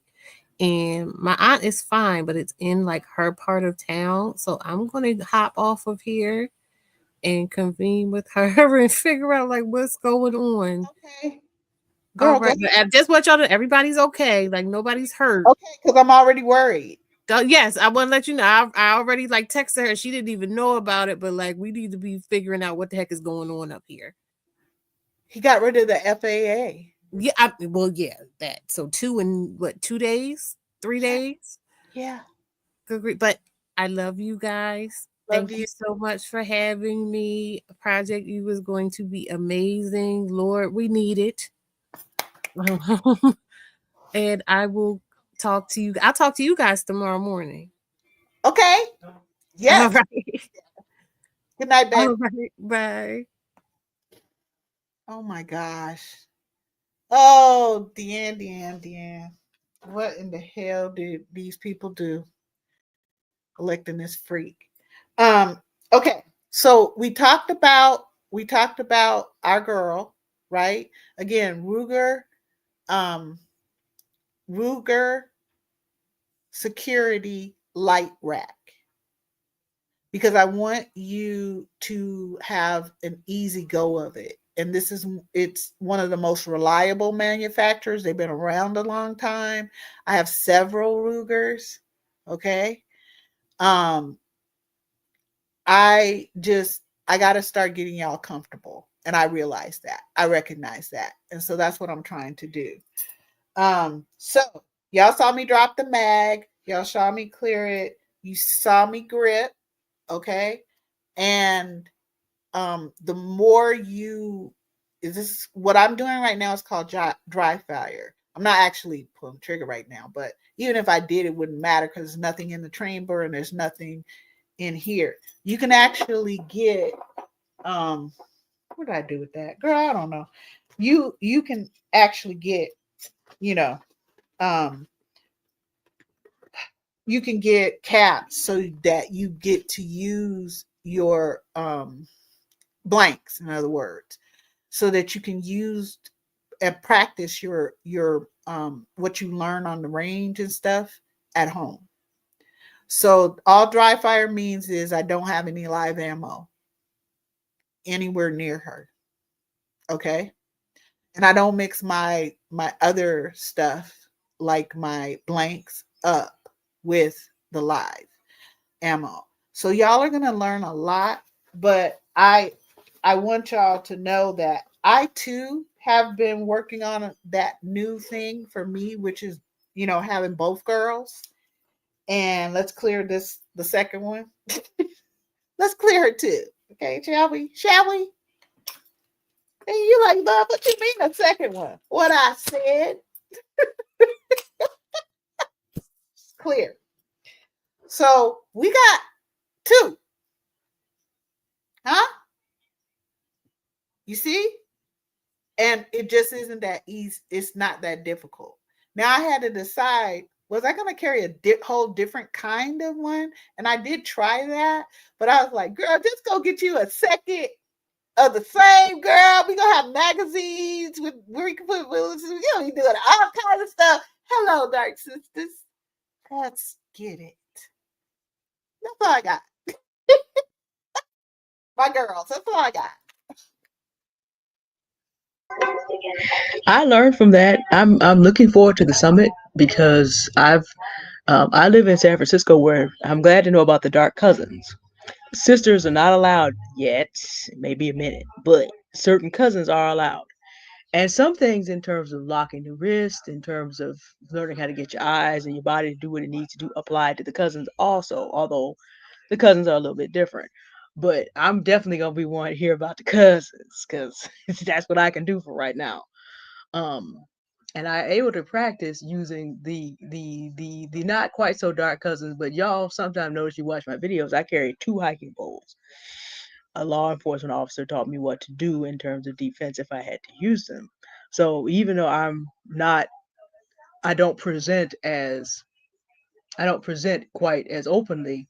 Even someone like me who lives in a city where it's very downed on to use dark sisters still has to think about these things as a black woman. You just have to at this point because the KKK rallied in 2016 8 blocks from my door in San Francisco. So don't assume, well, I live in a city where we're keeping our diversity, equity, and inclusion. You just need one fool. And that fool does not have to be the color that you think he does. He may be living up in your house now. I hate to say that, but that's the reality for many of us because that's what the data says. So you do need to do some readiness. Now, what I help you with specifically, and this is sort of my area. Hello, Madalena Magdalene. I hope I pronounced that right. Madalena Magdalena. Depends on what language you speak. That could go a couple different ways. If I'm wrong, excuse me. Um, what I work with you on is okay. Dark sisters cost money. So do dark cousins. Taking, although not as much as you think. Hey, True Mystique, I'm so glad you're here because I'm about to start talking about you too. What a lot of what we're going to be talking about in terms of our strategy is how do you get to the 21st century resources you need to be able to get dark sisters, dark cousins, be able to move out of different situations, be able to not have to depend on people that hate you and have hateful satanic rules. How do you find those resources? And True Mystique is a certified prompt sort of a prompt manager. She's gonna have some very interesting. I'm sure I was as close to rolling on the floor as I have been in this past week after all this stuff we done talked about. Folks moved over to Red Note, and then DeepSeek hit the scene, and of course was immediately attacked. We can't say exactly by who, but we look at who has an interest in attacking it and keeping a open source AI from catching on. But okay, that's all great news, and I enjoy the Kiki like everybody else. Would you like to know how to get on top of those things? You want to hear True Mystique's presentation, but me, I just do a little modest thing called cryptocurrency. This is my fifth book, Seizing the Crypto Bull Run for Financial Freedom, and True Mystique used her AI skills to help us edit the book to make sure it was readable at all levels, and also this tremendous cover. So I'm a witness that the stuff she teaches really works, but at the same time, ooh, good for you, Madalena Magdalena. I had very little interest. Okay, all right now, okay, all right. Good. Already seeing movement in a positive direction. I love it. But cryptocurrency. Perhaps you recognize the B. That's Bitcoin. So let's just look at this in this way. I'm going to attack this in two different ways, and partially because Auntie Key really helped me to get some good perspective. Okay. These are just consider first back up to multiple streams of income. How many of you like chocolate? You do know that you don't buy chocolate and keep it around in July, right? Because stuff melts. It's a total mess. And the thing is, you don't know the difference. You see a stain in chocolate unless you're gonna get close enough to smell it. You don't get. You have to get close unless you get close enough. Then you don't know what that is. So you don't carry it on your person in July. You don't send it over the mail in July. So most of the times, your chocolate holidays are in the cool half of the year. Ever notice that? Basically between Halloween, which is in October, and Easter, which is usually going to average out around April. Well, if you were an investor, though, here's what you would think about. Okay, since we know this, look at when I buy chocolate versus when most chocolate is sold. That basically gives you an investment window of September through May every single year. It would look like you would buy chocolate just before Halloween and you would sell it around Good Friday. Now, this isn't the financial advice because I'm not a certified financial advisor. It's just happened to be an observation. Well, as it happens, Bitcoin is a cyclical asset. And if you observe about Bitcoin, Bitcoin goes up in leap years in the year following and tends to go down in the 2 years after that. It's a cyclical asset, like chocolate has a cycle every year, crypto has a cycle every four. And the interest barrier to crypto is not as high as you think it is, $10. Now, we're in the year after leap years. Okay, so what have we seen? Um, Auntie Love and her daughter are two of the earliest adopters of the information in Season the Crypto Bull Run for Financial Freedom. And if you were among the earliest adopters and you got yourself some Bitcoin back then, you're up 4 times. But don't panic because Bitcoin probably will still go up at least another $80,000 before the end of the run. So there's still room. There are other coins to think about. Ethereum, which is decentralized applications for businesses. If you want to start a business and you don't want to tell anybody about it, you learn how to do your Solidity coding and you can literally build your own application on Ethereum. No corporations telling you what you can and cannot do. No need for you to go to a bank. You just use Ethereum. You have Hive, which has the ability for you to take your magnificent content creation skills in Web 2, like Facebook and TikTok and all the rest. You basically do it for free, but they extract your data and they have ownership to do whatever they want to do with your stuff. So they're harnessing you there too. On Hive, no one collects your data. It always belongs to you. It doesn't mess with your copyrights. And you can learn how to profit. And I have put how to do all these things in this particular book, but if you come to the summit, I'll be able to break it down for you in more details. Crypto and chocolate are not the only cyclical assets. One of the things we want to talk about more is multiple streams of income. Why should you just be dependent on one person who hates you? That doesn't make, this is not a reference to color. It's not even a reference to gender. There are even black women who do not like black women. But we do know from history that historically, 55 to 60% of the people that owned black women were white men, but the other 40 to 45% were white women. And then all you need to do is look at the black femicide stats to realize that all black men do not love black women. That's just not happening. So you got to deal with those three in a row. So if you're solely dependent for income on the benevolence of people that have shown you that they're not benevolent, that's not a situation you want to be in, but you are able to learn skills. And like I said, I won't be the only person presenting, but it just so happens that because we're in the second up year for crypto, it's an opportunity for you. But if you are not ready for crypto, I don't have a problem with you buying chocolate on September 30th and selling it on Good Friday next year. You'll know how to do that too. Although I'm not a financial advisor, I just observe times and dates. Um, so what else do you also sell at holiday time? Flour and sugar. Airlines. What's their cycle look like? When do people go on vacation? When do people take their holiday trips?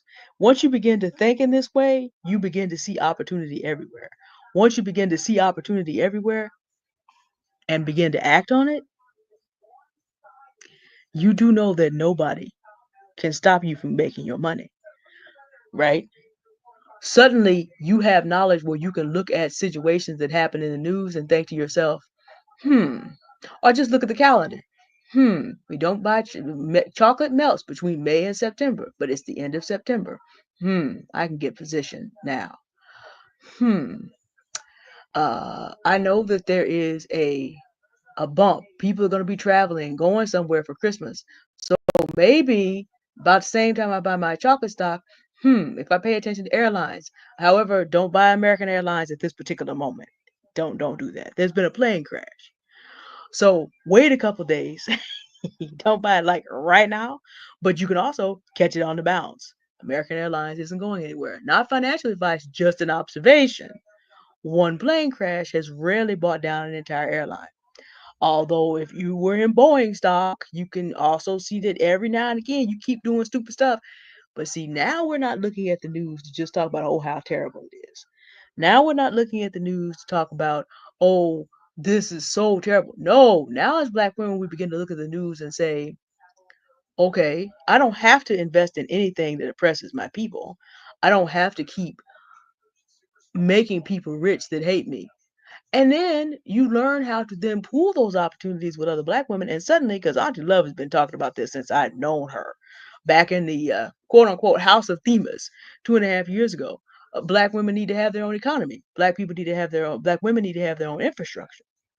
Once everybody begins to have these skills, then we're able to pool things to benefits. Now, there's some people listening to this live who have some things going on that are gonna amaze you. But you got to be in the Project U Discord because we're not talking about them in the streets yet. But see, when my crypto money comes in, then I will be able to do a little bit over here with these things that black women are doing that are amazing. So that by the time the general public finds out, all we're gonna be doing is helping one another and doing what? By the time other people, other demographics want to be involved, what's that thing Auntie Love says all the time? They're gonna have to do what now? Bend the knee and tithe. But that's what happens when you learn. I just give you an example from crypto. Some people who read my book, their crypto went up 4 times. That's good, but I was in position first. Got a little bit more than 4 times. When we learn how to get to the beginning of things, Oh, how magnificent! I'm so glad to hear that, Madeleine and Magdalene. I'll be going into more detail about how to make use of what you've learned about that. I see positive direction. Yes, take action. I love it. I love it. So now you got your dark sisters to secure when you out here styling and profiling when everybody else is complaining about the economy and are mad at you because you happen to learn something extra. Then you got your dark sister to protect your Bitcoin. Yes. And I was going to say that I'm so glad that this came together at the same time. As Black women look at themselves and do the things necessary to thrive through understanding crypto, cyclical assets, AI, all the rest, you do understand that it's going to be a problem. I'm the author of this. I've already had my online attacked, people trying to break into my accounts, and this was before 2025. So because people were looking at, if you have this knowledge, you must be doing pretty good. I already been through it. Well, it's a good time for me to talk about vetting 101 and all that. So I can pitch it back to Auntie Love we'll do our wrap up. But understand that if you do not learn how to even okay, well, let me back up. Average people are gonna be mad when they're not doing as well because they don't pay attention to Black women. When the consequences of not electing Kamala Harris as president become obvious, and the 92% have spent that year taking care of themselves, we're gonna be in a different position than other people are doing. That's going to be an issue. You might want to kind of get your dark cousin life together. That's going to get real fast. But the other thing that you might want to do, because did not make me feel comfortable when I read a story about the crypto influencer that got himself packed into a suitcase. Now you need to kind of think about what do you need to do to the human body to pack a crypto influencer into a suitcase. Well, there are two things he was doing. He was out here flaunting his stuff in the wrong country because everybody doesn't revere white women, white men like that. Some countries have bones to pick with white men that got rich at their country's expense. And then the other thing was he didn't realize as a crypto influencer who was famous, obviously he's a target. So he didn't vet the people around him because he had nobody to help to protect him. Now, again, you sit up there and you look at how a crypto influencer got packed to a suitcase. I'm not getting into those details. We're not trying to be demonetized. We need to let the dark sisters be clear and not go into anything after Auntie Love done all this work. But I'm just saying, vetting the people around you is going to get really important. And one of the things you get early access to by virtue of being screened and getting into the Project U Discord is that I mentioned the course Self Confidence for Black Women course, which I'm a graduate of, and I'm in vetting 101. As some of you remember me back in my days with Themis and Thoth and my having to leave there without going into details. Still painful. Still people I missed. I know people were hurt. But part of vetting is you don't have to judge anyone. You just need to not be around people that are just not for you. As Auntie Love taught us how to say, just not a match. I have to judge anybody, just not a match. But it's very important as you prepare for prosperity that you eliminate the people from your life that are not a match. I'm not saying you need to take a dark sister up out of it. I'm saying you need to get away from it. And to do that as you begin to become successful. And a couple of tools that we have available by our proximity to Auntie Love are the Self-Confidence for Black Women course and also the Vetting 101. Now, I'm telling you right now, as a graduate of one, about to be a graduate of the other one, Self-Confidence for Black Women really opened my eyes to some things I was subconsciously already doing and had done, but it gives you the ability to be conscious of how you have the right to continue to set up your life and to set up your associations. And then Vetting 101 will then reveal to you how the world actually operates.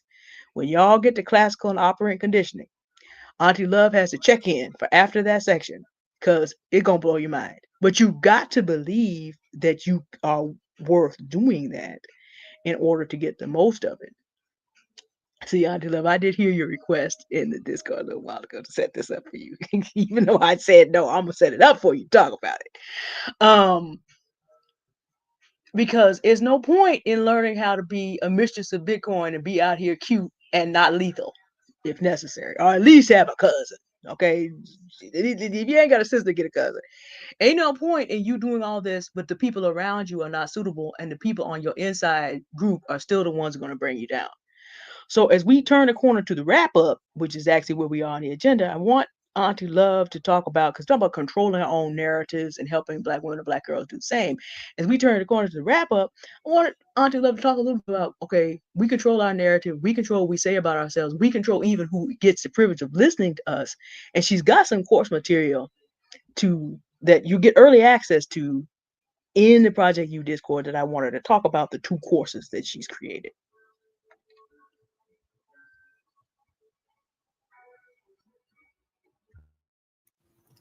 So thank you so much, Auntie D. I appreciate the setup. Vetting 101 is, well, I recommend before you get into vetting 101, just like Auntie D said, it for you to tap into Black women. I mean, becoming the self-confident Black woman, right? And if you're in Project U, and because we're gonna wait till we get through some, but if you're in Project U Discord, you have a choice that you get to make. You could either stay there, I guess, to an extent, and then even after the summit, and then move, and because you like the atmosphere, you like what you're seeing there and all of those things, because that's about your individual safety, security, and the strategies, such as what Auntie D was just telling you about her book and crypto, right? Because I want you to know, if y'all don't get it, I handed it over to my goddess born daughter, and she invested last year. Okay, she invested for she and I last year, and girl, we just been sitting watching. Okay, so I really want us to understand, we're trying to make sure that you are a free Black woman who decides how her life is going to go, and what your life is going to be, and how people get with you. So that's basically coming into vetting 101 and 102. But I hit a snag after becoming the self-confident Black woman.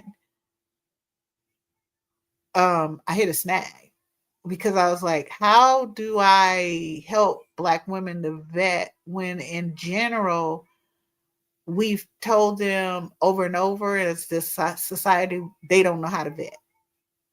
How do I help Black women vet when they have been conditioned, both classically and operant conditioning? And you'll find out when you go into vetting 101. How do I help Black women to feel like they're worthy and intrinsically valued in and of them own selves? How do I help y'all? Because we've been given fairy tales. We've been given, Prince Charming and Kiss a Frog, some other shit. I don't know what the hell people be talking about, but that's going to be a no. So with vetting, I had to really look at, how do I do this to help? First thing is, I have to help Black women, again, see their own intrinsic value and that they are worthy of vetting. So that's why Auntie D is talking to you guys about these different pieces that I put into all 3 courses, because there's vetting 101 and 102, and then there's becoming the self-confident Black woman. There are mindsets that we have that we're going to need to change, but no one ever tells us how. I'm telling you how. I'm giving you specifically how. I am showing you how to identify your own feelings, how to rate the pain of those feelings when something has been done wrong to you, right? Or being done wrong to you in the moment.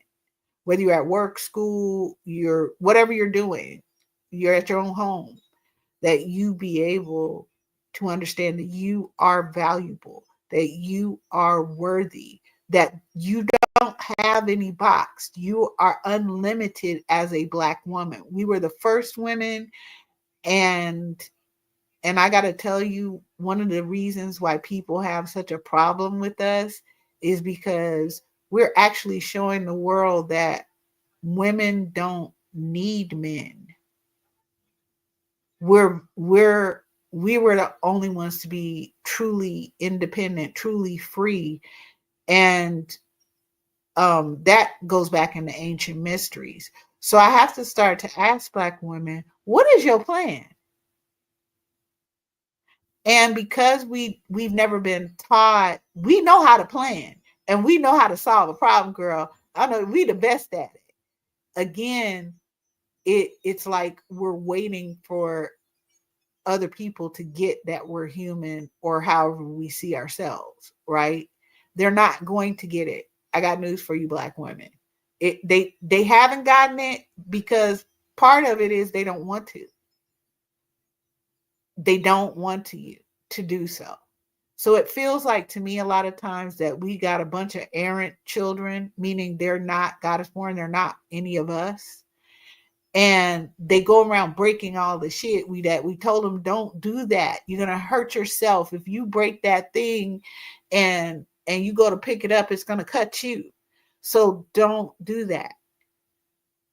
So we're having to come to the conclusion that we're gonna have to really see ourselves as worthy, so we will understand that we are too valuable not to vet. Because I see vetting as an inoculation, right? Okay, I got all the shots for COVID, all right? Doesn't mean I'm not going to catch COVID, but I probably won't get as sick, right? So same thing with in the vetting class. You're going to learn how your brain works. You're going to learn about how you were conditioned, and it's up to you to decide what you believe in the end about yourself, so you can articulate to not only yourself how you're going to roll out, but how other people are going to get to roll with you. And mostly, me personally, I'm like, no, girl, if you ain't been in the knee, I don't get you. I don't get it, because I make it happen for everybody else. I'm gonna need y'all to bend the knee, and that's exactly what Black women do. We make it happen for everybody else. Nobody's concerned about shit when we roll up on the scene with our capes flapping behind us or whatever, because they all know we're gonna make it happen. But when do we make a plan so those very same people who literally are attacking us in the streets, in public, girl, on camera, what plan do we have to secure our own self-defense? Why do we need to wait for something to happen that we know is inevitable? These people always tear down what we create as Black women. They always take it some kind of how and make it chaos and turn it into a weapon. They always do this same shit. So it's really, with vetting, you're also learning how to read someone's behavior. I'll tell you, my daughter is excellent at this, okay? While I did write all of these courses and I did create the foundational thing that all those courses stem from, which is called Agape Intelligence, it's the idea of being able to master your own feelings, emotions, and what you choose to, how you choose to act. How you choose to behave, how you choose to respond. Because I don't want us reacting anymore, Black women. Because when we react, what happens is people play us. Because we're reacting is kind of a thing that comes up when you, the part of being classically conditioned. Pavlov's dog, that's what I'm talking about. That they end up doing all of these things to you, and they put it in connection with something that you're really wanting. Yeah, you can be with anyone that you want to be with. Let's say you want to choose a Black man, but he's out there cheating on you. What is our reaction a lot of times? Oh, men will be men. Oh, all men cheat. So we give these people, we giving them a pass. What are you doing? No, you're not bringing no diseases over here. No, you're not doing it, girl. I don't want to be sleeping with everybody you slept with. I am just not interested. Okay, I'm too precious for that shit. That's what it really is. I'm too precious. I'm too valuable. So I can't. I'm a very important person. Look, I live in San Francisco. That ain't what you want. 40 years and counting. Actually, no, because I'm 44. 45 years. No, you way too. No, that ain't what you want. Mhm. And this is important. This is important because you're important and you matter. And I really need us to embrace that, Black women. I really need us to embrace that we are valuable. So if you take the um, becoming the self-confident Black woman, that would be the prerequisites to vetting 101 and 102. And then specifically in 102, I'm actually teaching you how to identify your feelings. I'm teaching you how to use the feelings wheel, because your emotions and your feelings are trying to tell you something. You don't suppress it. You are the most highly evolved beings on this planet. Your limbic system is highly evolved. That's one.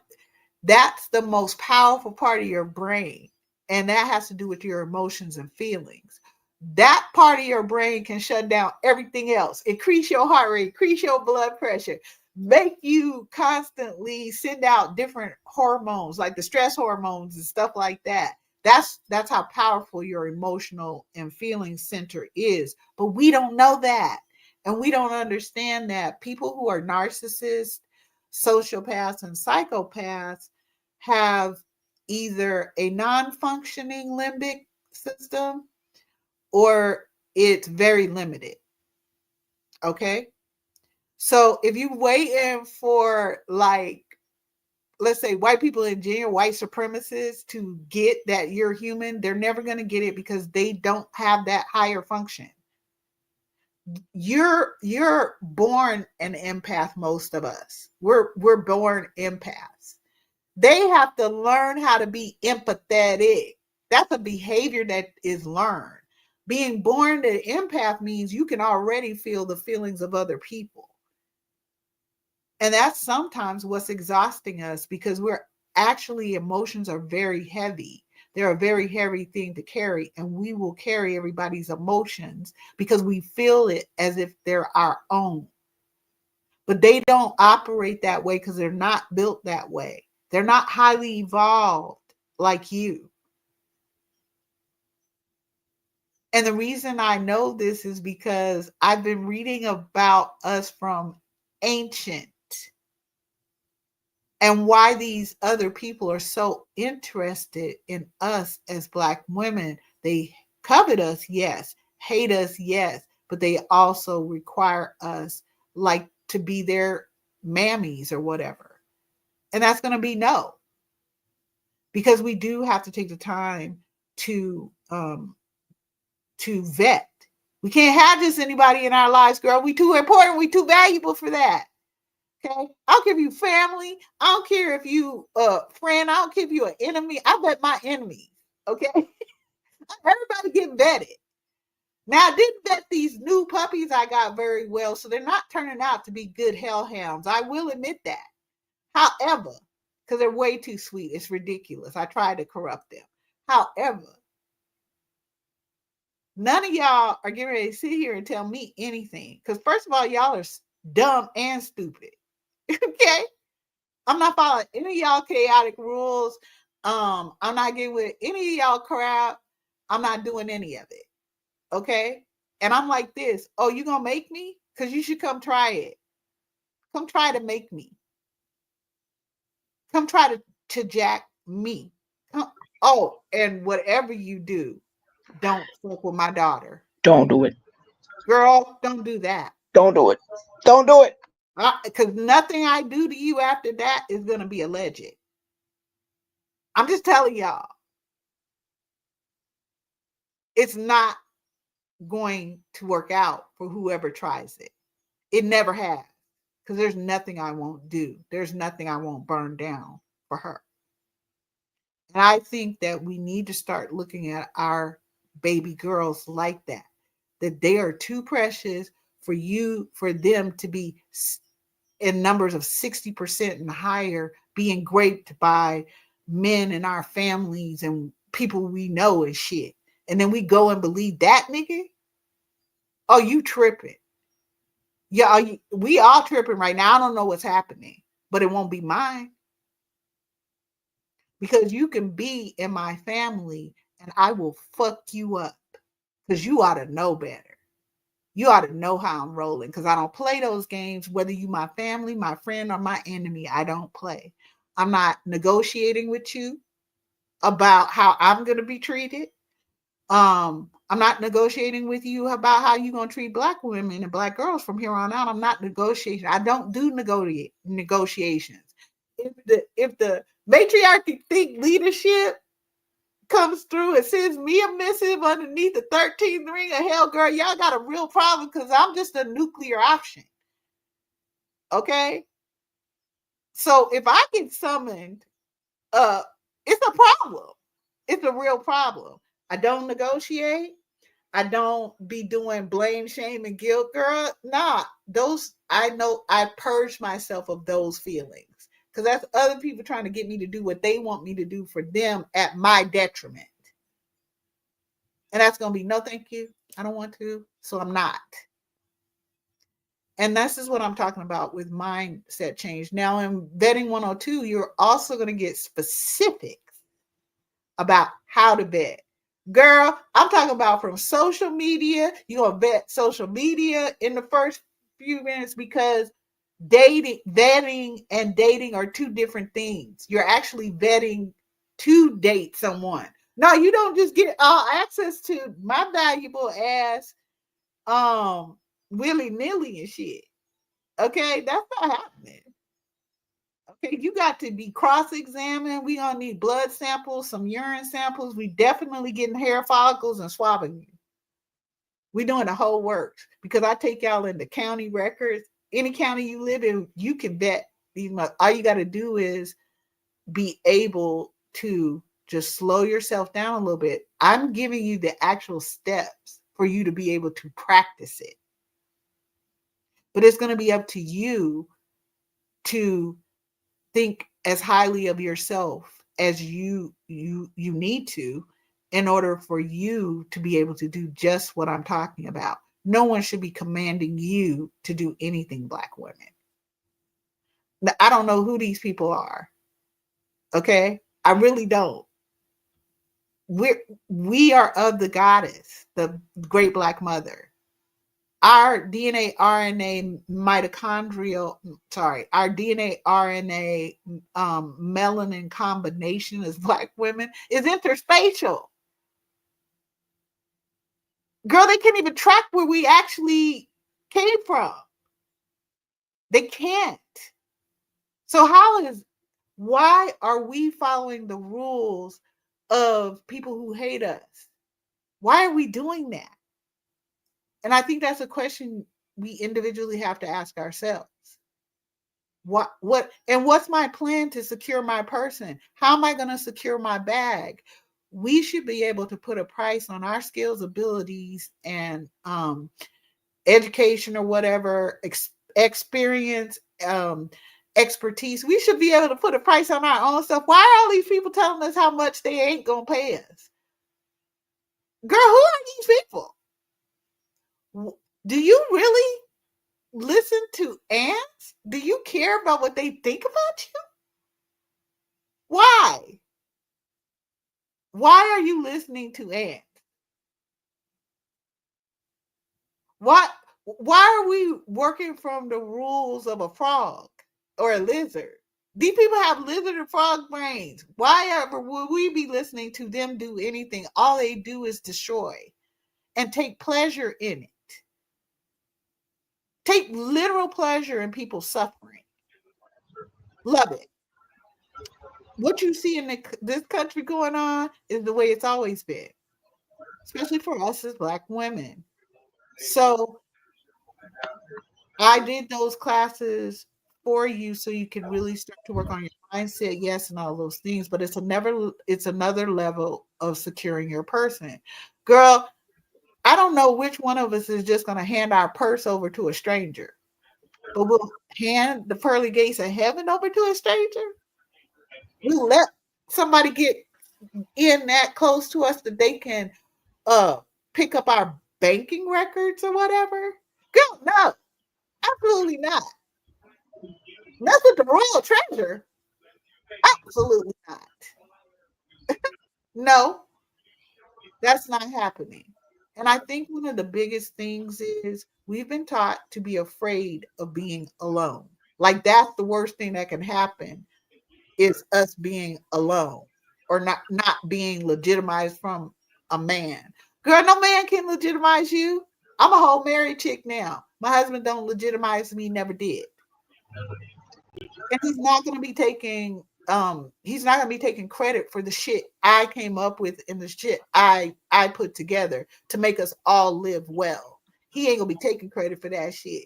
He know that's a good way to be, I don't know, missing allegedly or something. Don't So do it. yeah. So I require that we bend the knee here to Black women and Black girls. My husband has to uplift Black women, Black girls, because I'm not going to tolerate anything else. And if you with somebody who doesn't get that they need to bend the knee to you, that's not arrogance. That's because you are so powerful that you make everything happen for everybody else. So y'all think y'all get to just do all that, suck us dry and everything else, mess with our emotions, manipulate us, do the whole most, condition us to take your shit and be willing prey? Nope. That's gonna be absolutely the fuck not. So when you're coming into Project U, you're going to be working on securing your own person and your own, immediate family's person. But if you decide that you want to do this other choice, we have this top secret other place. Altogether, we're working to build infrastructure that Black women can duplicate in other places for themselves, where we're actually writing policies that go along with it. And then you could take it and tweak them policies. Girl, I don't really care, but I want you to make the decisions about how you're going to be treated. This whole thing about, you should treat people the way you want to be treated. No, I don't want you to treat me the way you want to be treated. You could be all kind of a freak. No, thank you. I will tell you how you're going to treat me. And I suggest you do so. Because the minute you cross some stupid ass line, I'm going to be the consequence. The minute you roll up on my daughter and say anything, most of the time she's trying to save y'all's life. Oh, hell, don't even look at my mama in the eye. Please, please don't do that. Okay, no. I can tell you how many times we've been walking down the street and some motherfucker said something to me, and now she's grown. She literally will get in between. No, you can't look at her. Don't say that. That's a great right. I don't know what you're doing. Don't stand there. Don't look at her in the eye. Save your life, dummy. Because she knows that shit ain't gonna never happen. It's never happened in her life. She don't fear men the same way other Black women do, because she never saw her mama getting her ass kicked or being treated like shit or some other thing. If anything, I'm the one that show up on your doorstep. Dark cousins and everything else. I know you tripping. What you say to my daughter? What your little kid? Don't let your by the way, don't let your little children get your ass kicked for you. You better get some get right with them too. Because if your child is doing the whole most and mistreating my Black daughter, now she's 25 now, but girl, following you so I can get your mama. I'm gonna definitely be waiting in the parking lot. Because I do have plans on how to secure us. And I need us, in my family. But I need that to be all of us as Black women. Okay, us not doing that has a direct effect on other Black women and Black girls. And by the way, this last little thing, what is our plan for Black girls? Why are we letting everybody attack them? Why are we letting people sodomize our little Black girls? Why are we teaching them how to be prey? Why are we telling people they get to say anything? Why is any man spanking a little Black girl? I don't care if he's her father, and I don't give a fuck. Why does this grown ass man think he gonna raise his voice to a little Black girl? No, my son, nor my husband, you know, my other kids that my husband had before we got married, girl, none of them. No, everybody, what they need to do is get with the church I attend, which is my daughter, and because I tied to her. That's who I tied to. And she is who I secure. So I have to be good at what I do. I have to be very knowledgeable about what I do because it's the way I end up protecting Black women and Black girls as a whole. And it epitomizes the classes that you could take. She's been learning this her whole life from me. What y'all hear right now, she's been learning that from me since forever. So while I created it, she actually embodies it. And when are we going to start thinking of our little Black girls as precious?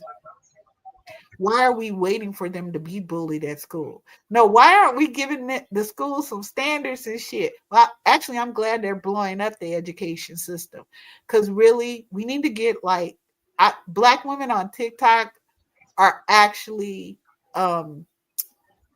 they actually created what they call Hillman University. Yeah, Hillman Talk. Yeah, Hillman Talk. And girl, the classes, I'm not ready to do that because we have the summit coming and whatever. I might teach something in the summer with Hillman, but my work requires me to do so much stuff, you know, on behalf of Black women and centering Black women and Black girls. I don't know. But it's the same thing. We should be educating our own daughters. Why are we sending our daughters to any of these freaks? Why?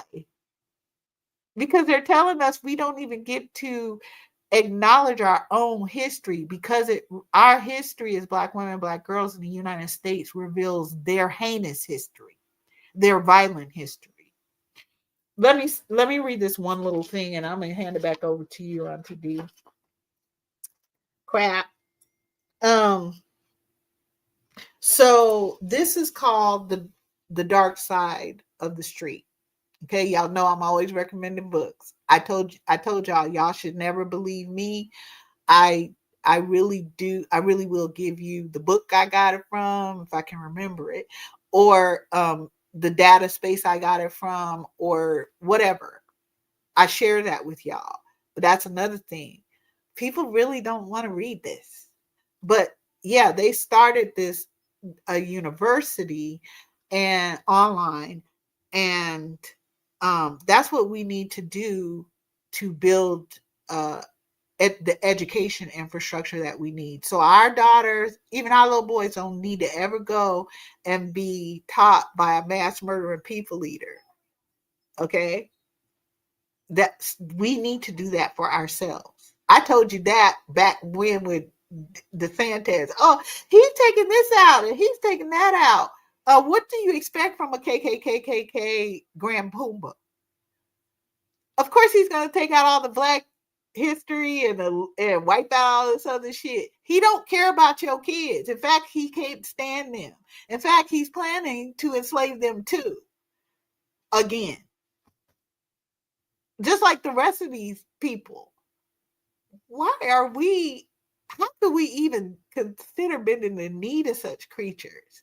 These people voted to fuck over children, to literally make sure that children don't eat. I mean, I'm really wondering how that conversation went with these Agent Orange freaks. Are you really just like, well, okay, even if we get rid of SNAP and food stamps and stuff like that, they can go hungry for a couple of days, right? Or a week or 2 days. Hey, they're not going to even tell you feed them cake. They're going to say drink some water.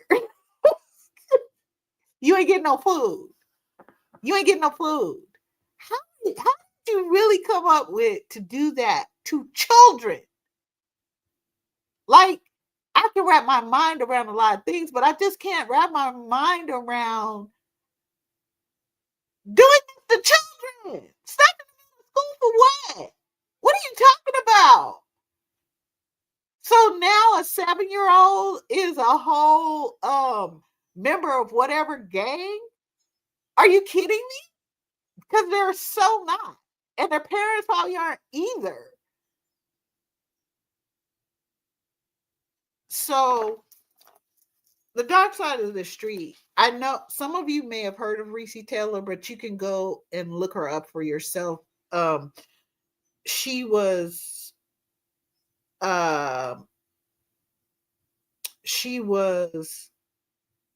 raped by a group of white boys back in the like 1940s or something, right?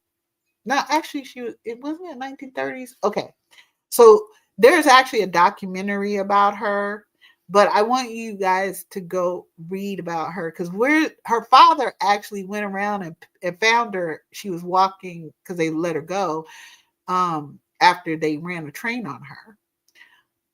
And did the most horrible, fine things to her. But that was typical for what they did during Jim Crow to us. And Black men would open the door for them to do it. I mean, literally, the front door to our houses and go, okay, the man is here. You need to go. Where do you think honky came from? Honky came from these white men honking their horns for you to send your wife or daughter out.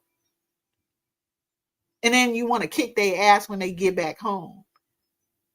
When y'all were the ones who did the graping and you helped as a Black man for it, girl, y'all need to quit right now. So that's her father. When he picked her up, Renece Taylor, he actually took her to the police station. Girl, what?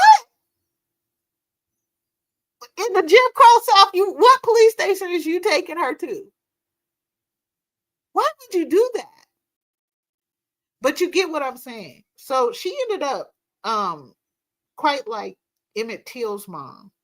She ended up trying to go through the whole thing, and it was in part Rosa Parks that helped her get her day in court, let's say. But yeah,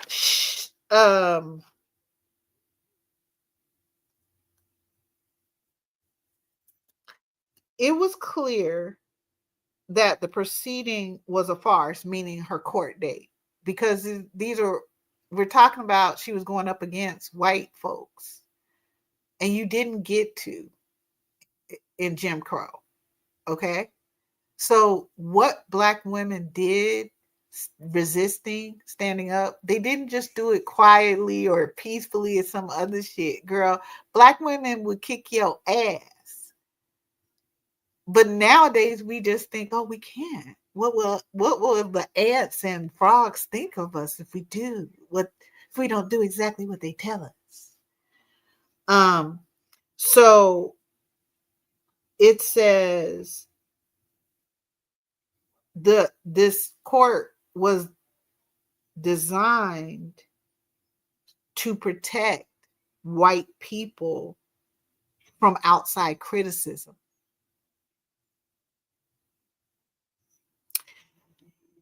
And to remind Black women that they could not rely upon even the most basic protections under the law. and not shit has changed.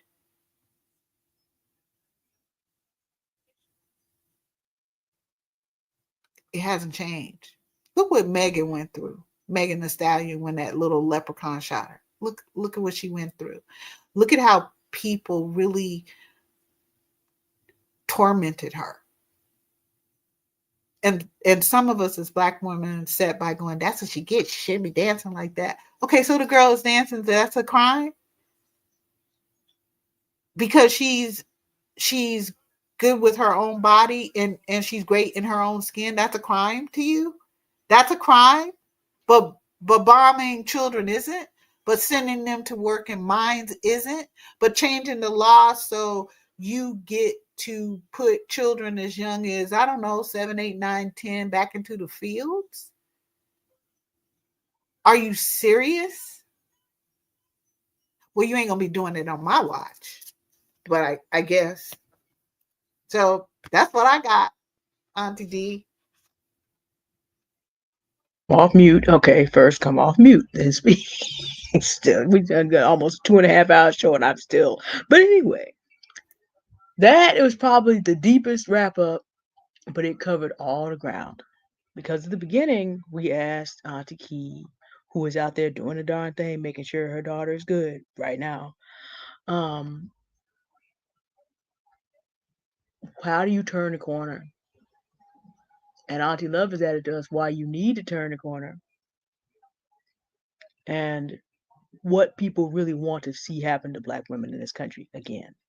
Now, they may come from other demographics first, they feel more vulnerable, but we haven't even talked about this phenomenon of the Afro Latina yet either. But that's another show. Across Black women built everything moving across the Americas. We haven't even talked about the Afro Latina yet. But we want you to be able to turn the corner. It would be really easy for a Reese Taylor situation to happen again at this particular moment. In certain states, it was almost guaranteed at this moment that it would. RFK Jr. is up for becoming our, I believe, Surgeon General. Or not Surgeon General, but uh, I think Health and Human Services. He's talking about Black people should be vaccinated at a different schedule than white people. Right now, this is on the books. So he's being talked about for confirmation. So don't think that it cannot get back to the point that if not for you, then for your daughter or your granddaughter. Or we can take our emotions about how we feel about these things and we can learn to get our safety, strategy, and self care together. We want to thank you for being with us on Why Aunties today, and we want you to hit that link and get screened so that you can join the Project U Discord and have advanced knowledge, advanced opportunity to get involved with all the things that Auntie Key and Auntie Love and I are talking about. You'll find some basic crypto videos already in there for you to start learning if you choose to do that.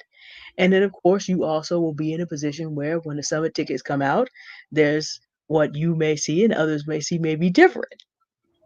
So if you want to position yourself to be able to not just know what has been done and not be just involved in a repeat, but to get the safety, strategy, and self-care tips you're going to need so that we can make a difference for ourselves and for our little girls. And if you have little boys, they're children. You want to make a difference for all your children. Mm-hmm. So thank you for being with us. Next steps. Real simple. It's not a long process. It'll take you 5 minutes to get ready to get screened, and we go through the screening process. And if we are vetting finds you're the type of person that we want to see who's ready to build for self and family, then you will see you in the Project U Discord. Thank you again for being with us. Aunt Love, always deep, necessary conversations. Thanks again. Good night, everybody. Good night, everyone.